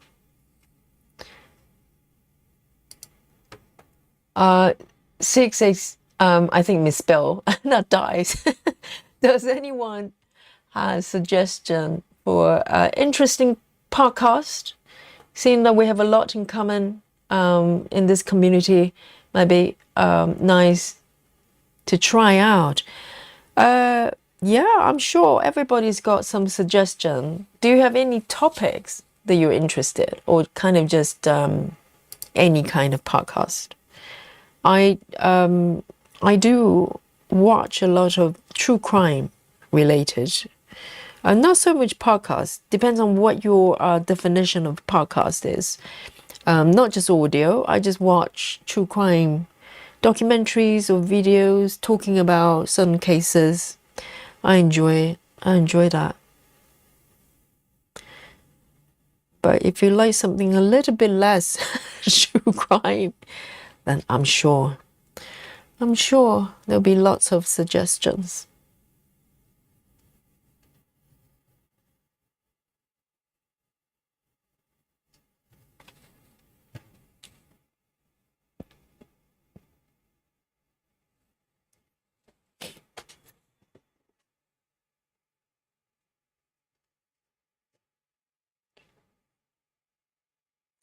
So River's suggestion is a YouTube channel called Snarky in the Suburbs. Oh, that sounds spicy.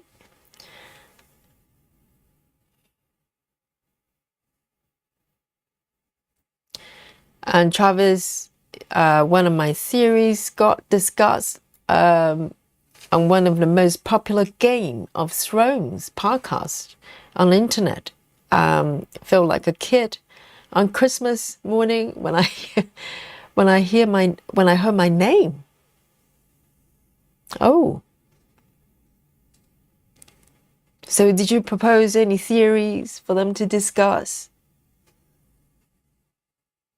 Game of Thrones. I know it's a TV series. I never watch it, okay? I think generally TV series is just too much work for me. I like things kind of one-off. So I don't mind films, but TV series is too much work. Well, other than I don't know what happened to that series, Black Mirrors. It kind of just stopped because for a while it was so interesting. It was during COVID as well, probably, when I discovered it. And then they just stopped making it. But they're kind of individual episodes. It's like a mini film. So, they're not linking with each other. So it's quite easy to watch. But it kind of just stopped making them. I like stuff like that. Weird stories,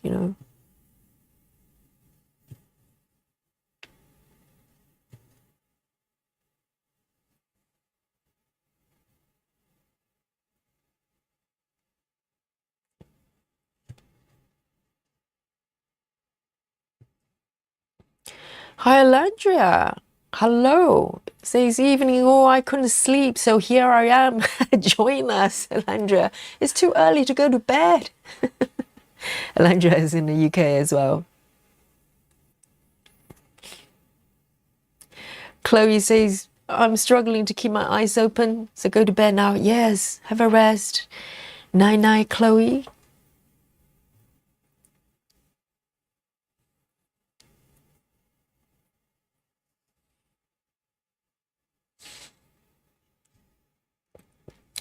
Beth says, the podcasts I listen to are a bit unhinged. Oh, I wonder what that is.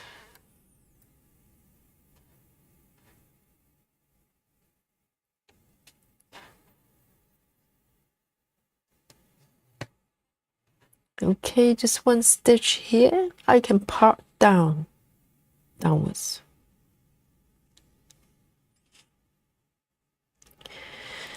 Rose says, I would also be interested to know any good podcast. I usually have floss tube going, but I forget to look up and miss a lot of webs. You know what I watch a lot? A lot of true crime sort of documentary, but also I watch trials.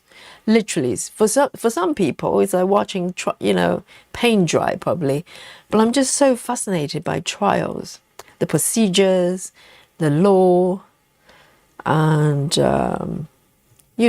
just the dance of the courtroom and courtroom drama sometimes. And sometimes those streams can be very, very long, like 7, 8 hours at a time. And I just play them and just watch the procedure. I'm a nerd, I know. 3A62. And it's a great 3A62. And it's really nice to just listen and stitch as well. 3A62.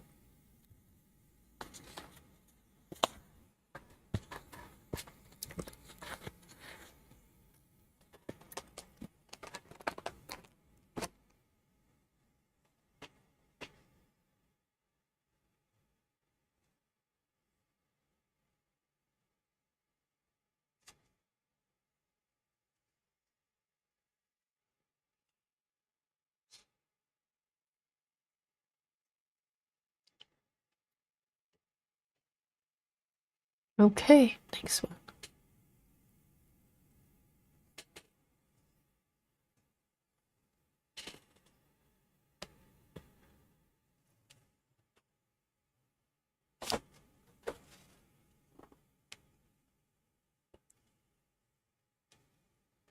So Game of Thrones, it's over, is it? They finished it.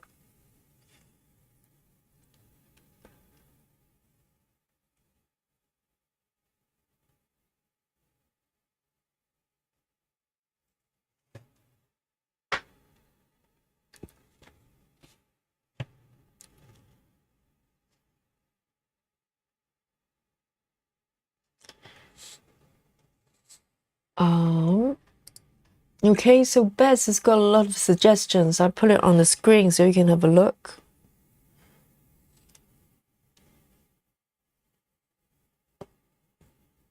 Wow. Let me pop down. 1, 2, 3. 1, 2, 3, 4.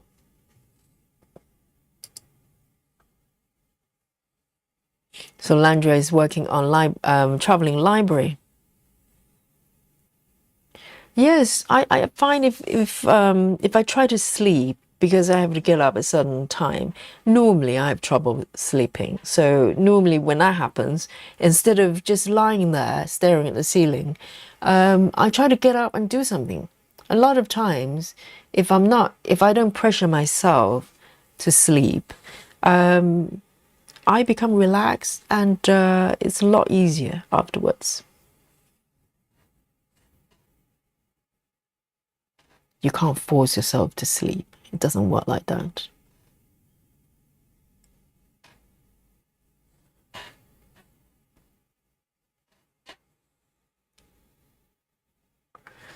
Trying to see which way is better.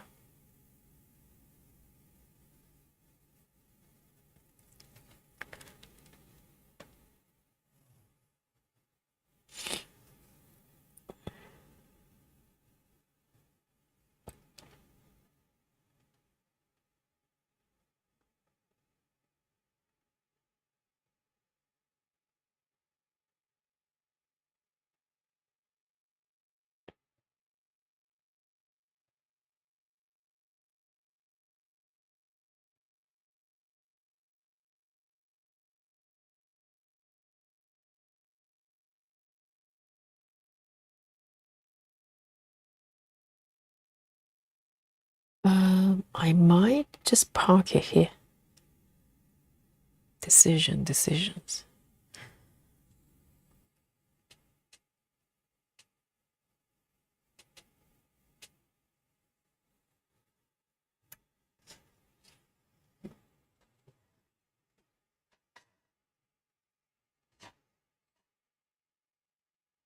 Oh, there is a channel. I can't remember the name exactly now. It's just full of kind of slightly wacky theories. I can't remember the name. It's got a goldfish as a sidekick. And this guy just tells stories, a lot of some conspiracy theories, but with a tongue in cheek. And he's just very good really good storyteller. I can't remember what the channel is called. It's called X Files? The Y Files. Yes, it's called the Y Files. If you if you like that kind of stuff, kind of weird theories and stuff like that, you can watch that one. I quite like that one.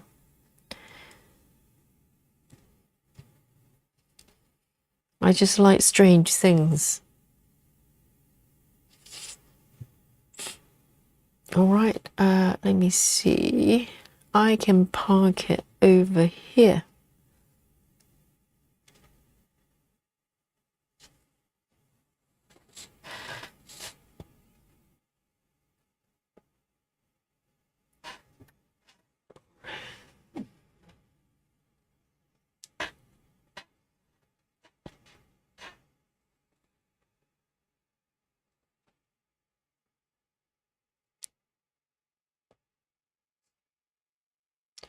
Travis says, I listen to ASMR if I can't sleep, especially if I have a migraine. You can listen to Yogi, you know?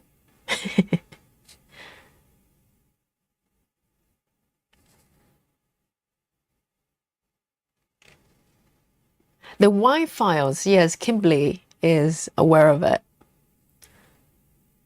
Yes, there's a goldfish as a sidekick. And they just talk about a lot of weird theories. But the thing is, the guy always ends up debunking it, which upsets me a lot. Because sometimes you just want to have, it's more interesting when you think something may be true. But a lot of times you just debunk the theory and go, well, actually, this is how it happened. And I'm like, oh, please. Tell me that's not the case.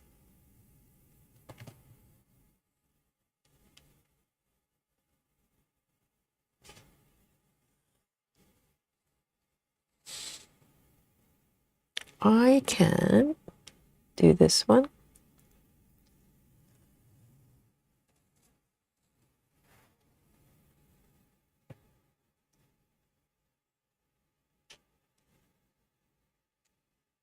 Safe driving, Ruth.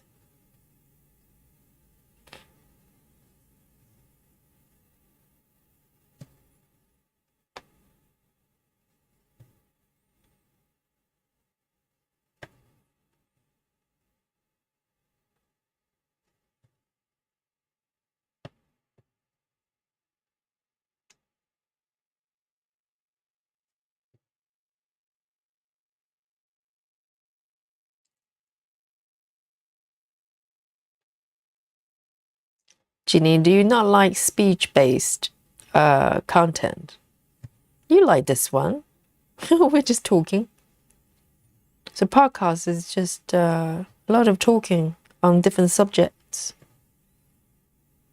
I think podcast is kind of a legacy term because people kind of just categorize, anything that's speech-based and call it podcast. But actual fact, they're just videos, a lot of them nowadays.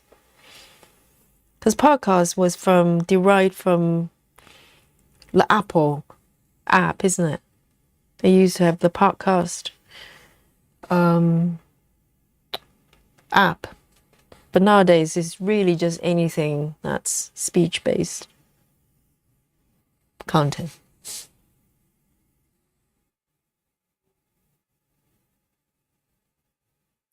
Kimberly, hecklefish. That's it. That's it.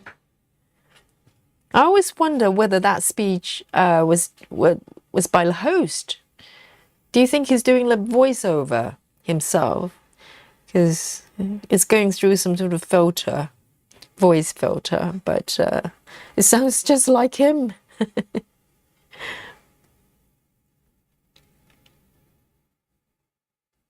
Yes, being heckled. I get heckled. On here, I'm used to it. I don't need to go fish. I have you.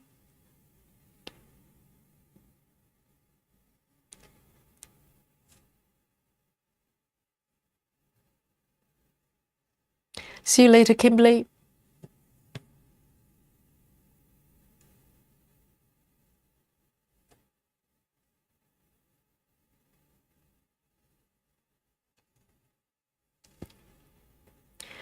Jackie says, for podcast, I listened to one called The Girlfriends. Season 1, very good. It was about a group of friends who don't give up on figuring out who murdered their friend. Oh, is that a true story?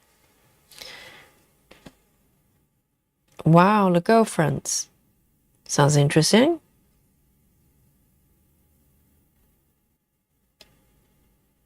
So the police is not, so is it some sort of a cold case? The police is not figuring it out, so the loved ones have to do that.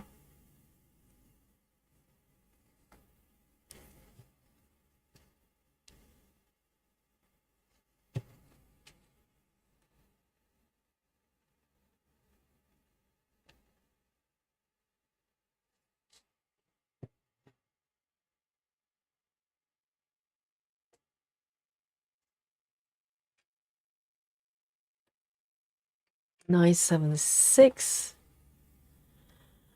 976. 1 also.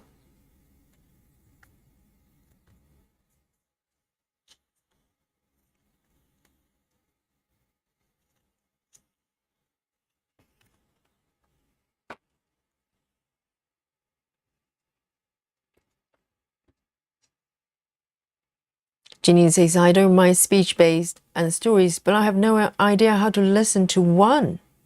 Oh, well, actually, I think podcasts nowadays just refer to a lot of speech-based content. It could be on Spotify, it could be on YouTube.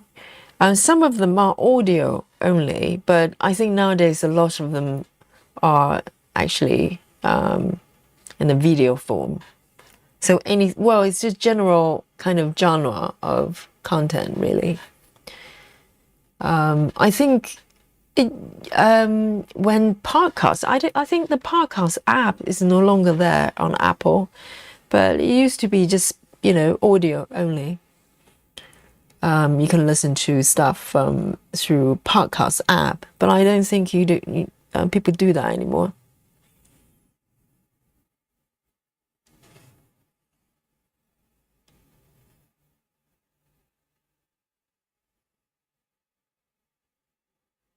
Lizzie says BBC Sounds has a lot of podcasts. Really?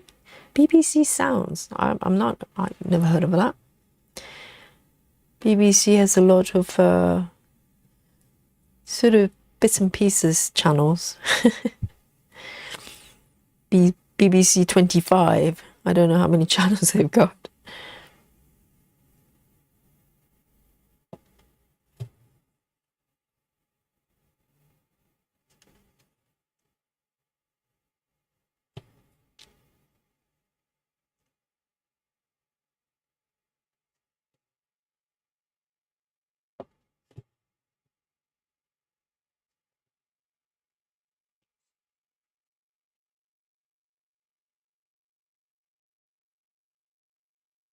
Okay.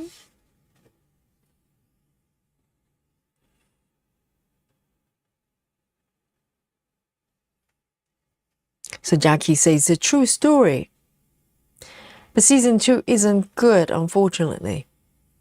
Oh, I wonder why that is. I think if they run out of new information to share, then it will probably start to feel like, it'll be less exciting. Let me have a look over here then. Yes, I'm in an area that's a little bit confetti now again. So it's nice to switch back and forth. If it's all confetti, then it's a bit much. but I switch area from time to time.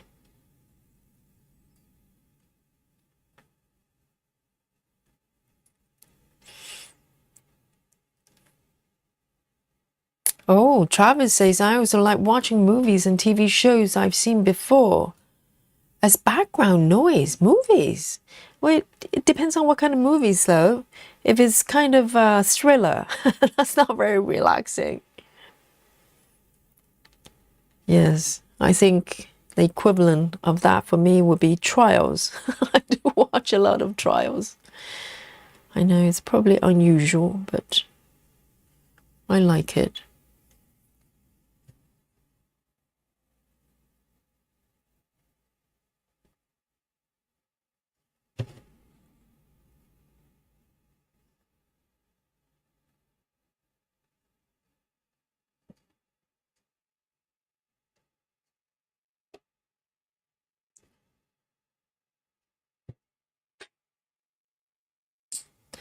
Okay, just one stitch here.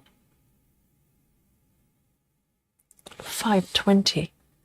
520, going back.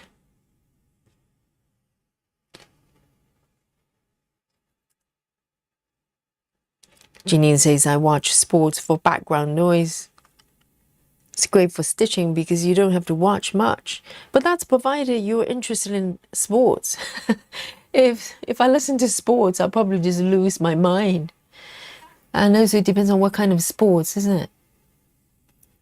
There isn't one single sport that's going to hold my attention.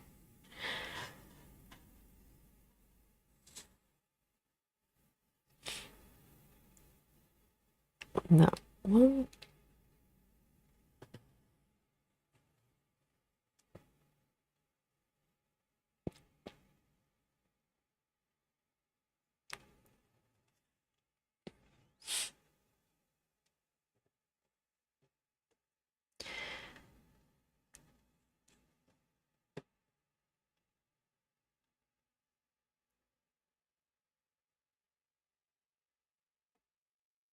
Two stitches here.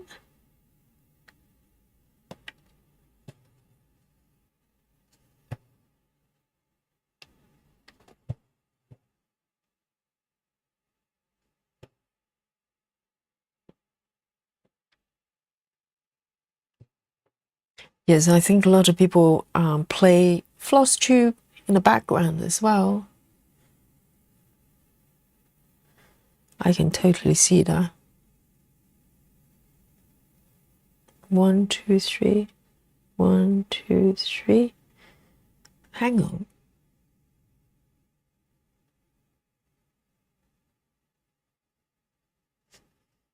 Let me count again. 1, 2, 3, 4.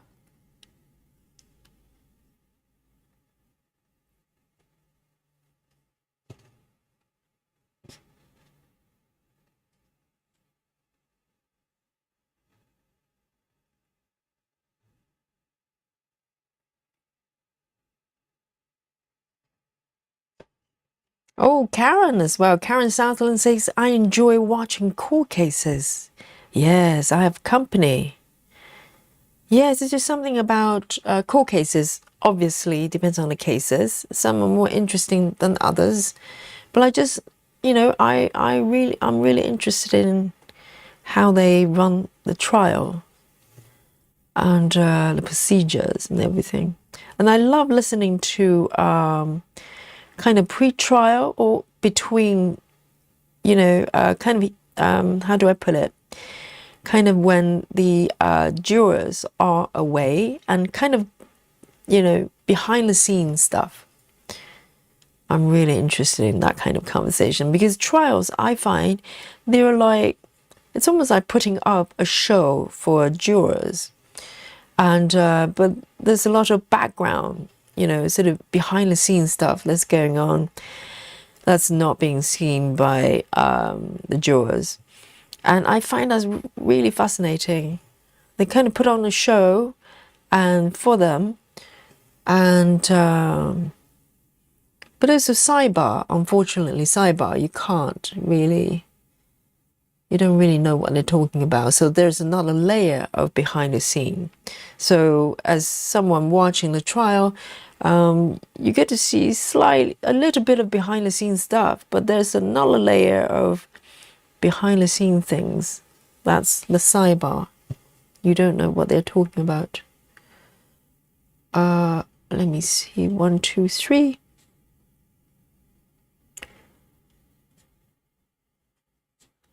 That is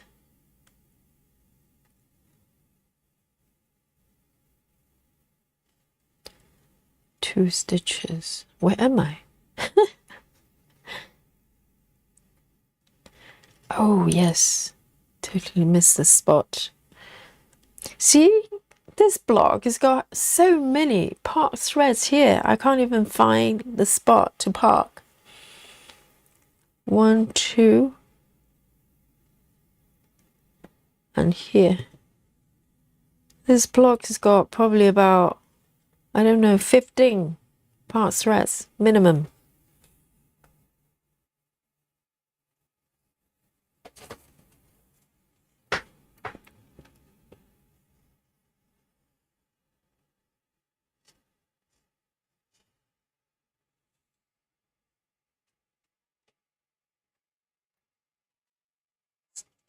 Susan says, I like listening to Gemma stitches while listening. Me too. Yes, I haven't watched that many, but recently I've gone back to refresh my memory of the color flow. And yes, I remember how much I like it.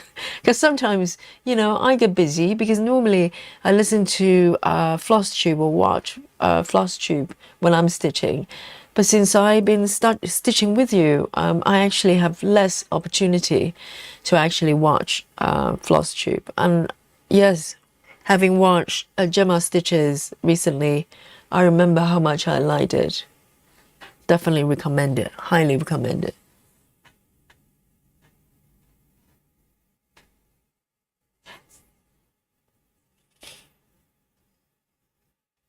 Karen says, my previous role meant I spent a lot of time in court, have had to give evidence on many occasions. Wow, so you're actually in that process. Right. So you're probably some sort of expert witness or something. Interesting, Karen.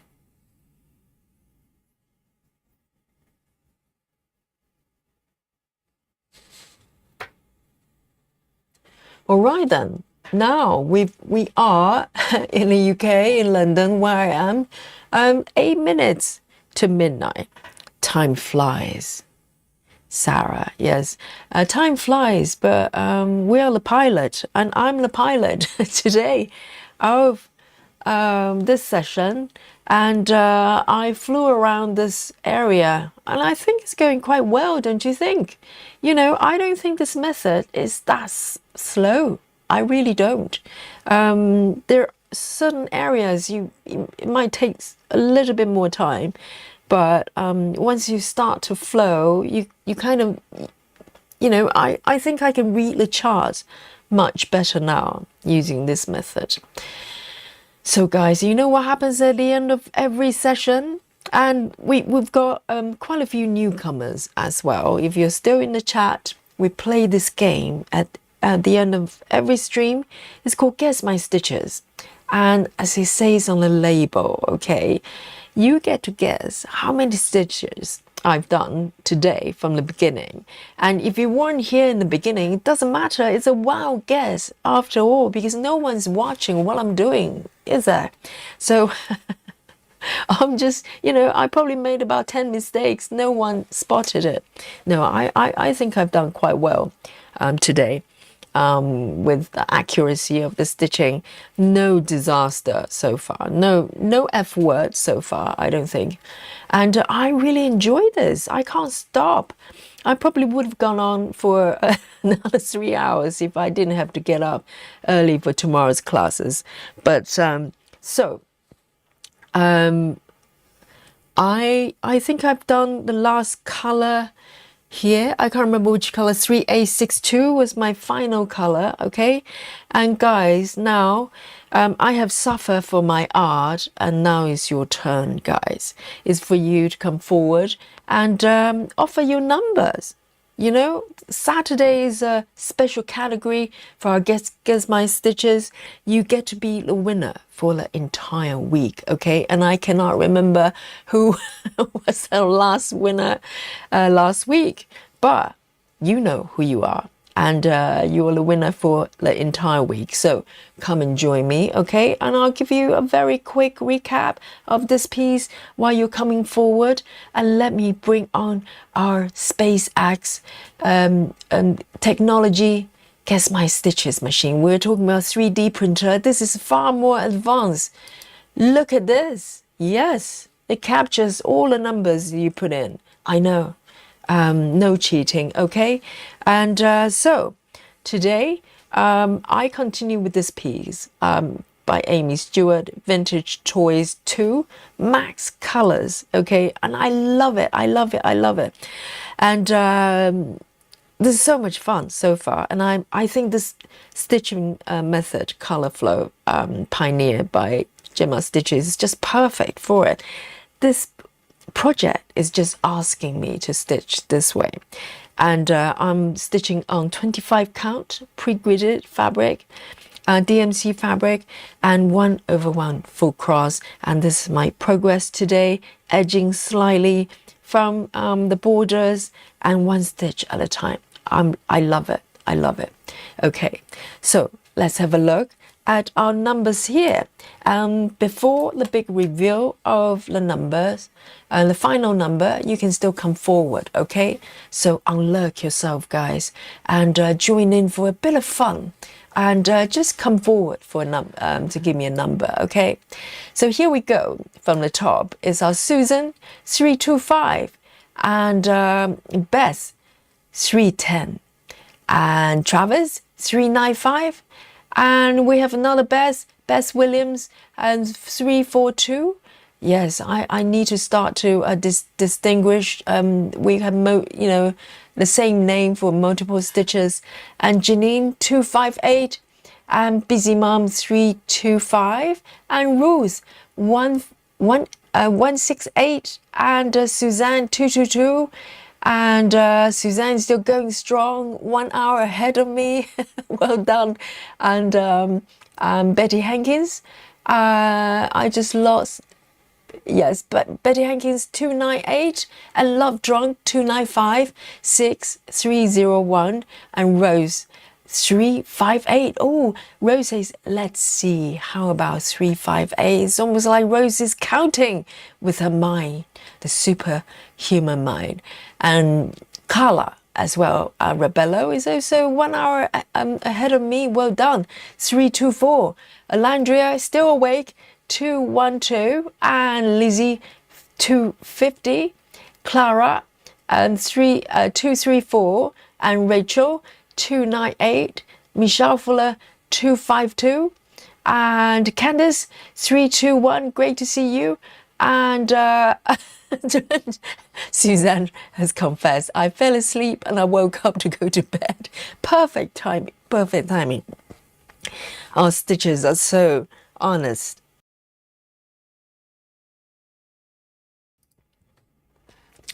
And our excuse me.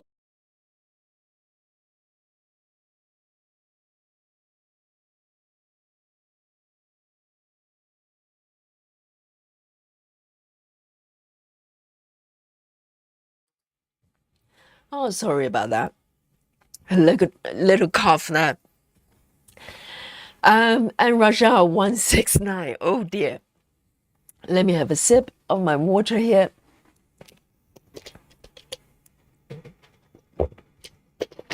There you go. And so here we go. Rajal last minute offer 169. Here we go.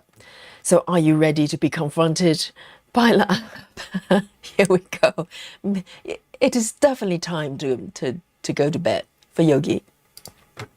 So here we go. This is our app. And this is where I am, okay? And a little bit to go, little bit to go. And I'm going to count down 3, 2.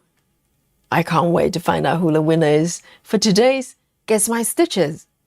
And 1. Oh, okay. 222. That's the grand total of the stitches I've done today. Not bad, not bad. Yes, it took a little bit of time to warm up in the beginning because, you know, I'm switching back and forth from different methods. So sometimes my brain kind of needs to warm up. And I think it started to flow. So I'm really happy with that. So 220, who is our winner today? And in terms of the percentage, I have crossed 0.7. So very happy, very happy. So it's going to be 1% very soon, I think. So 220, who is our winner today? Who is 220? We have 212, Alandria. Anyone? 220, 222? We have a 222. Yes. Is it? Oh, Suzanne. So Suzanne had a nap and woke up and won. That's how she rose. Well done, Suzanne. Suzanne. Yes. Very, very close indeed. Only 2 stitches away. And that's pretty much spot on. So, yes. Well done. And Suzanne is our regular, of course, and our member. So she knows how it goes from here. And we have praises and respect, capital R, from all the stitchers on the internet watching right now. Suzanne, there's a spotlight on you, okay? And the buffet is coming up. Definitely, yes, it's 994, Suzanne. Suzanne is falling asleep. Bring on the buffet quick before Suzanne fall asleep. Yes, there we go. Janine, beautiful spread here. Oh, Suzanne, grab something before you go to bed. Have some banana and some prawns. Some prawns before a nice snack. Nice snack. She was dreaming about stitches. Yes, exactly, Rose. And Vaduhi has just joined us. Hello, Vaduhi and Nai Nai. Yes, just in time to say good night for everybody. So from here, it's 1 minute past midnight this beautiful Saturday evening. Thank you for stitching with me. And Yogi is going to sign out from here. And tomorrow, wake up nice and, with a good throat, clear throat for tomorrow, hopefully. So, night everyone, and congratulations, Suzanne, and all of you. You're winners, and enjoy the buffet all together. And I'll see you tomorrow. Yes, Sunday, for a spot of peaceful stitching, okay? Nighty-night, guys. Night-night. Bye-bye.